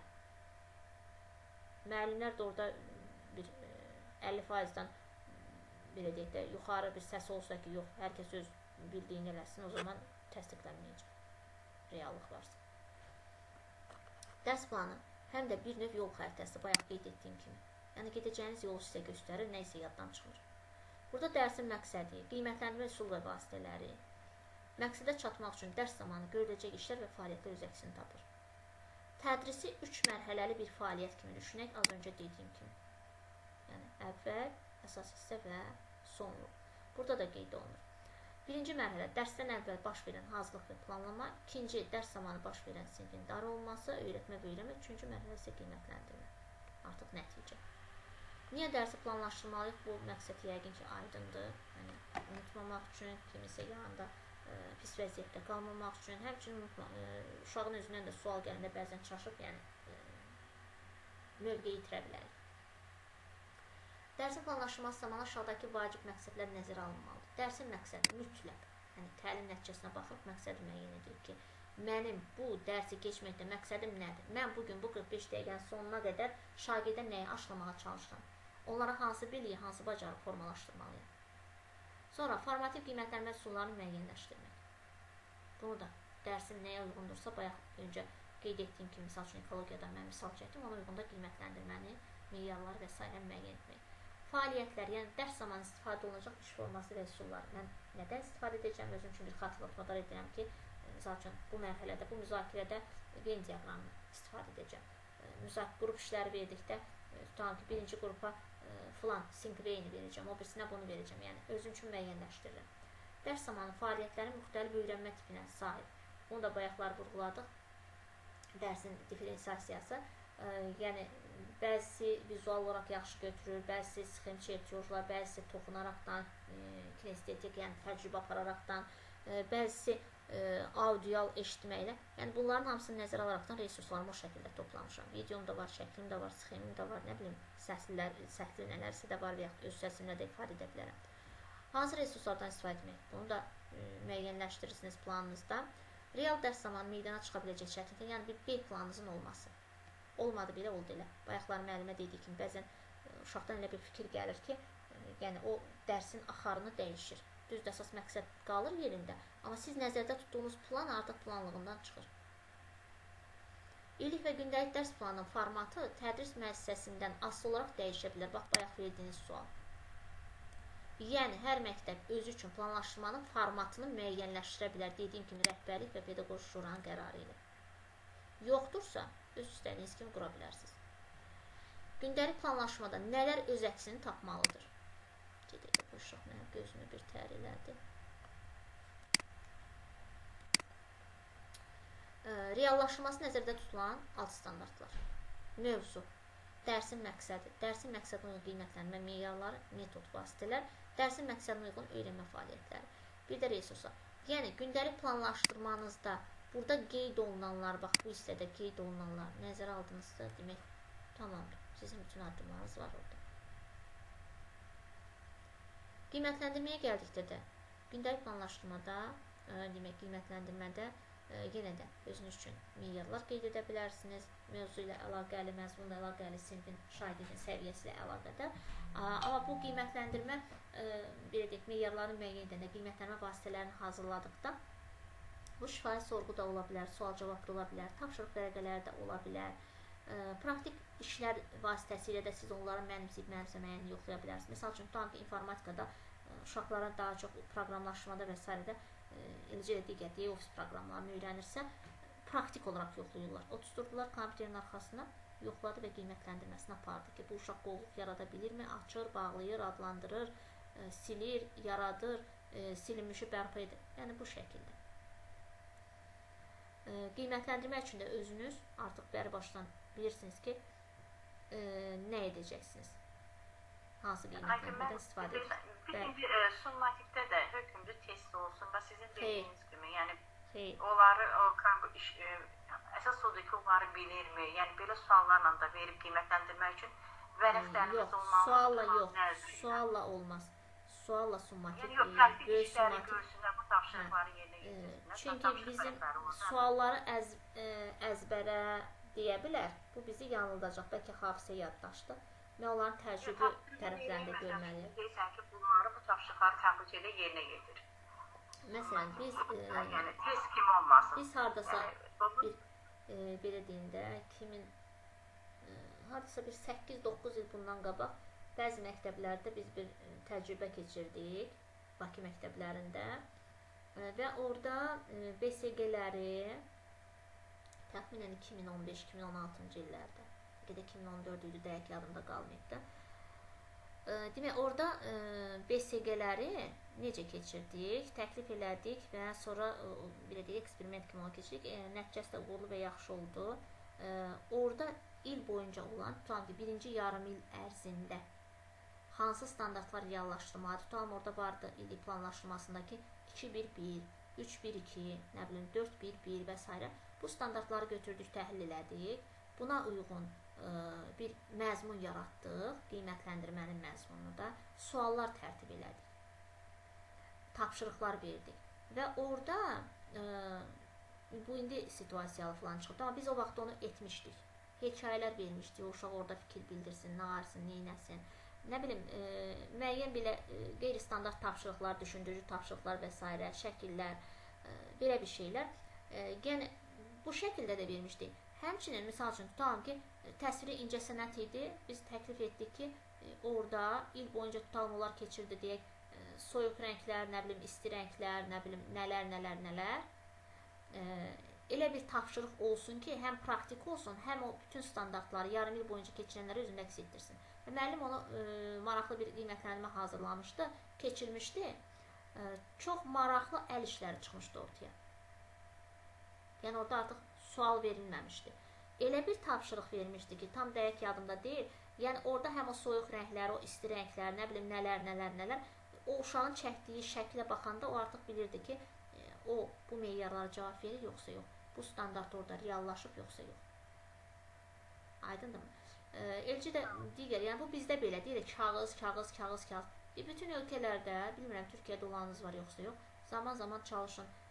Bir imkan olanda bir balaca ölkədən də kənara çıxın, olsun Gürcüstan, olsun digər yerlər. Orada belə deyil. Orada yarım il desə, misal üçün, tamam deyil, Amerikada da, Almaniyada da ilin əvvəlindən onlar bir layihəni qoyur ortaya. İndi belə dərslər yoxdur, yəni bizim kimi elə dərsi qoymuşdan tutmaq üçün. Layihə dərsi qoyur ortaya. Bir yarım il boyunca, tamam ki, bir bölməni bitirəcəksiniz yanvarın 27-sinə qədər, birinci yarım il.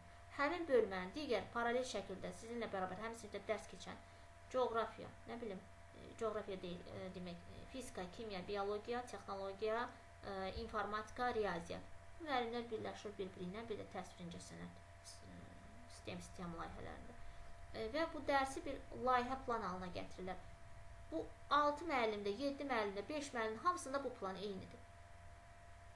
Bunun təsiri incəsənət tərəfini o müəllim həyata keçirir, istiqamət verir. Biologiya tərəfini, bu kimyanı, o informatika proqramlaşmanı, o fizikanı, bu birisi.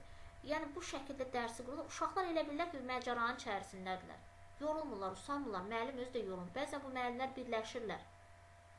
Hamısı birdən eyni laboratoriya, eyni böyük bir auditoriyalara, emalatxanalara girirlər və orada hansısa prosesi yerinə yetirirlər. 4-5 müəllim də başları üstündə. Elə bu uşaq da inkişaf edir. Bəli, birbaşa təcrübənin içərisində inkişaf edir.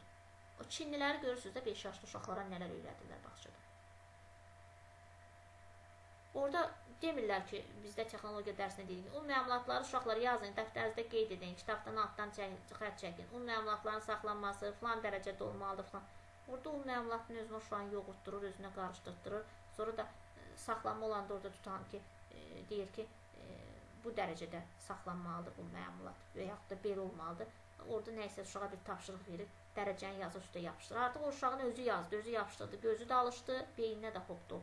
Çünki özü yarattı onu. Nə qədər nəzəriyyə. Yəni qiymətləndirmələr bu şəkildə aparılsa bizdə də yaxşı olardı. Bizdə hələ düşünürəm, bu cür yanaşmalar hardasa 2028-ə zada çatarıq o işə.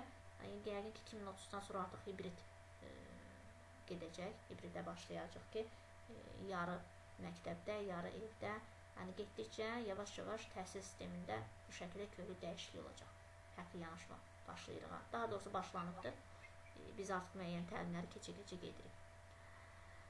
Sonra təlim nəticələrində həmişə dinamik feillər, hərəkəti ölçə bilən. Məsələn, mən əgər yazsam ki, şagird sürünənlər sinfi haqqında bilir. Bu, ölçülə bilən deyil. Aydın mı? Bu, hərəkəti ölçə bilməyəcək bilir sözü. Bilir, nə dərəcədə bilir?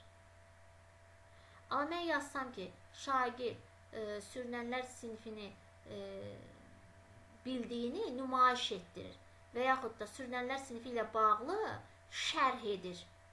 Baxın, şərh edir, ondan sonra təqdimat edir, sonra təhlil edir, tətbiq edir, həll edir. Aydınmı? Bunlar real gözlə görünə biləndi və mən o hərəkəti görə biləcəm və qiymətləndirə biləcəm. Yəni, bilir sözü gələndə artıq nə dərəcədə bilir, hara qədər bilir. Ona görə də nə qədərini bildiyini mütləq qeyd olunmalıdır. Biraz az, biraz çox məsələsi yox. O fənnimiz üzrə kursa getmişdik, orada bizə dedilər, uşaq nəyə cavab verirsə, mütləq onu yazmalısan. Bəli, fəaliyyəti nədir onda? Bəli. Bir suala dedi cavab verirsə, əgər o bir sualı yazmalısan, nəyə cavab verdi? Bəli. Belə deyək də, tutan uşaqların hamısına deyimsiniz ki, yer belləyəcəksiniz. Biri orada 2 kvadrat metr yeri bellədi, biri 5, biri 15 kvadrat. İndi siz götürün hamısının qabağına yazın ki, uşaq yer belləməyi bilir. Nə qədər düzgün oldu bu uşaq, hansına haqlı, hansına haqsız davrandıq? Bilir. Şagird 2 kvadrat metr yeri belləyir. Şagird 15 kvadrat metr yeri belləyir. Hərənin öz dəyərini öz qarşısında. Aydındırmı?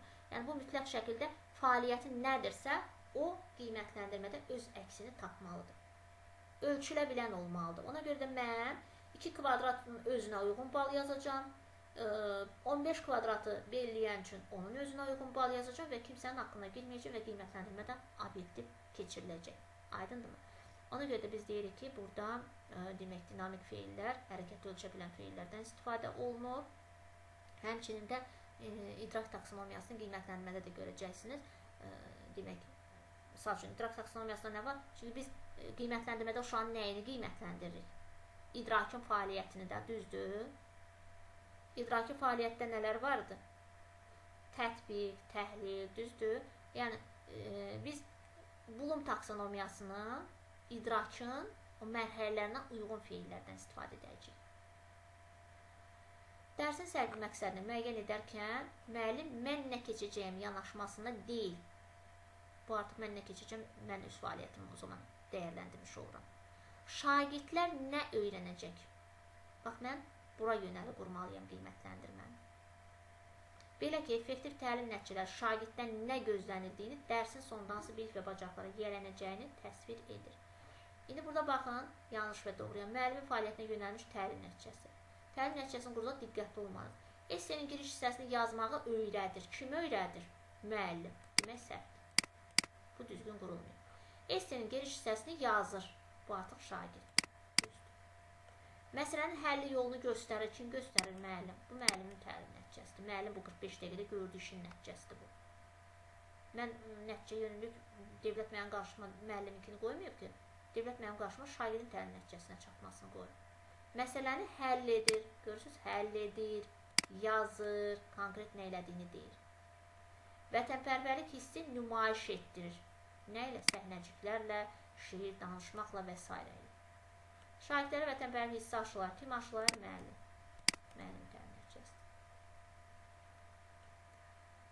Sonra burada da qeyd olun. Təlim nəticəsində şagirdin nə öyrənəcəyi əks etdirilməlidir. Bu zaman Bloom taksonomiyasının feillərindən istifadə edilir. Vaxtda da danışacağıq. Təlim nəticələri hər fənn üzrə müəyyən bir spesifik komponentlə əlaqədar olmalı və sadə cümlə ilə ifadə olunmalıdır. Baxırsınız nə deyir? Hər bir fənn üzrə müəyyən bir spesifik komponentlə. Misal üçün, qurbağanın həyat tərzini keçirsiniz və yaxud da duzlarla turşuların reaksiyasını keçirsiniz və yaxud da Python proqramlaşdırmanı keçir. Yəni, konkret hədəfiniz var, spesifiklik, hədəf xüsusi, spesifik nədir? Xas olan xüsusi. Həmin ona uyğun qiymətləndirməni müəyyən edəcəksiniz. Aydındırmı? Yəni, belə təlim nəticəsinə ona uyğun müəyyən edəcəksiniz. Yorulmalısınızsa davam edək. Yorulmuşsunuzsa dayanaq. Saat 11-dir. Bəs eləyərsə mən də geçdi. Tamam. Sabah işə gedir. Sağ olun mənim. Testləri hansı deyəcəksiniz mənim onlara? Testi hələ ki, testi işləyəcəksiniz. Orada inkluzivi bir də işləyəcəksiniz. Orada nə vardı? Metakognitiv bacarıqlar. Metakognitiv bacarıqları bir də inklüzivliyin testi olmalıdır. Səhv etmirəmsə. Onları işləyərsiniz. Mən də digərləri, bir dənə testimiz qaldı, müzakirə olunmuş. Mən də həmin testin təhlilini göndərəcəm sizə. Video şəklində inşallah. Müəllimə, bir də çox xahiş edirəm, həmişə dərsi atırsınız. Bir də, yəni, unudarsınız dərsin. Yox, sadəcə bilsin necə, bax, videoda göndərərdiniz. Burada açıq saxlamışam. Göz, bax, bu mənim səhifəmdir. Ekranı görürsünüz. Görünür ekran. Yoxsa görünür? Görünür. Tamam. Ekranda YouTube-u görürsünüz. YouTube səhifəmdir mənim. Bax, görürsünüz, burada yüklənmişəm. Bu, əvvəlki illərin neçənci ilimdir mənim? 2020-22 filan. Bax, burada test izahlarında var mənim, belə videolarda. Elə bir nümunə göstərim ki, bax, belə izah edirəm testləri. Bir dənə baxın. Yəni, məncə sizə uyğun olacaq. Bura yüklənməsi zamanı. Bax, görürsünüz, açıq qoymuşam ki, dərs bitən kimi yükləyim. Dərs bitən kimi yükləyirəm. Orada artıq olur ki, YouTube-un özü onu yoxluyur. Yəni, o video uyğundur, uyğun deyil. Yəni, cəmiyyətə buraxıla bilərmi, yoxsa yox. Bəzən o zaman alır. Zaman almayanda tez yükləyir. Bəzən elə anında. Bir 5 dəqiqə, 10 dəqiqə yükləyir. Bəzən deyir ki, videonun, nə bilim, nəyi yoxlanılır. Ki, bəlkə mən onu kimdən uğurlamışam, müəllif yoxdur falan da robot yoxdur da bilmir ki, bu başqadandır. Yəni, o yüzdən gecikmələr ola bilər. Bir də 1-2 həftə bundan öncə, yəni, Bakıda deyildim, rayondaydım. O səbəbdən biraz orada internet falan zəif idi. Ona görə gecikmə olmuşdu, olmayacaq, narahat olmayacaq. Testlərin zadə təxminən bu şəkildə olacaq. Müəllimə, çox sağ olun. İstəyirsiniz bir dənə baxın, bir damcı, bir dəqiqəsini izləyin. Görün, səs eşitdilir. Burada da qeyd etmişəm, sadəcə 2-1-1.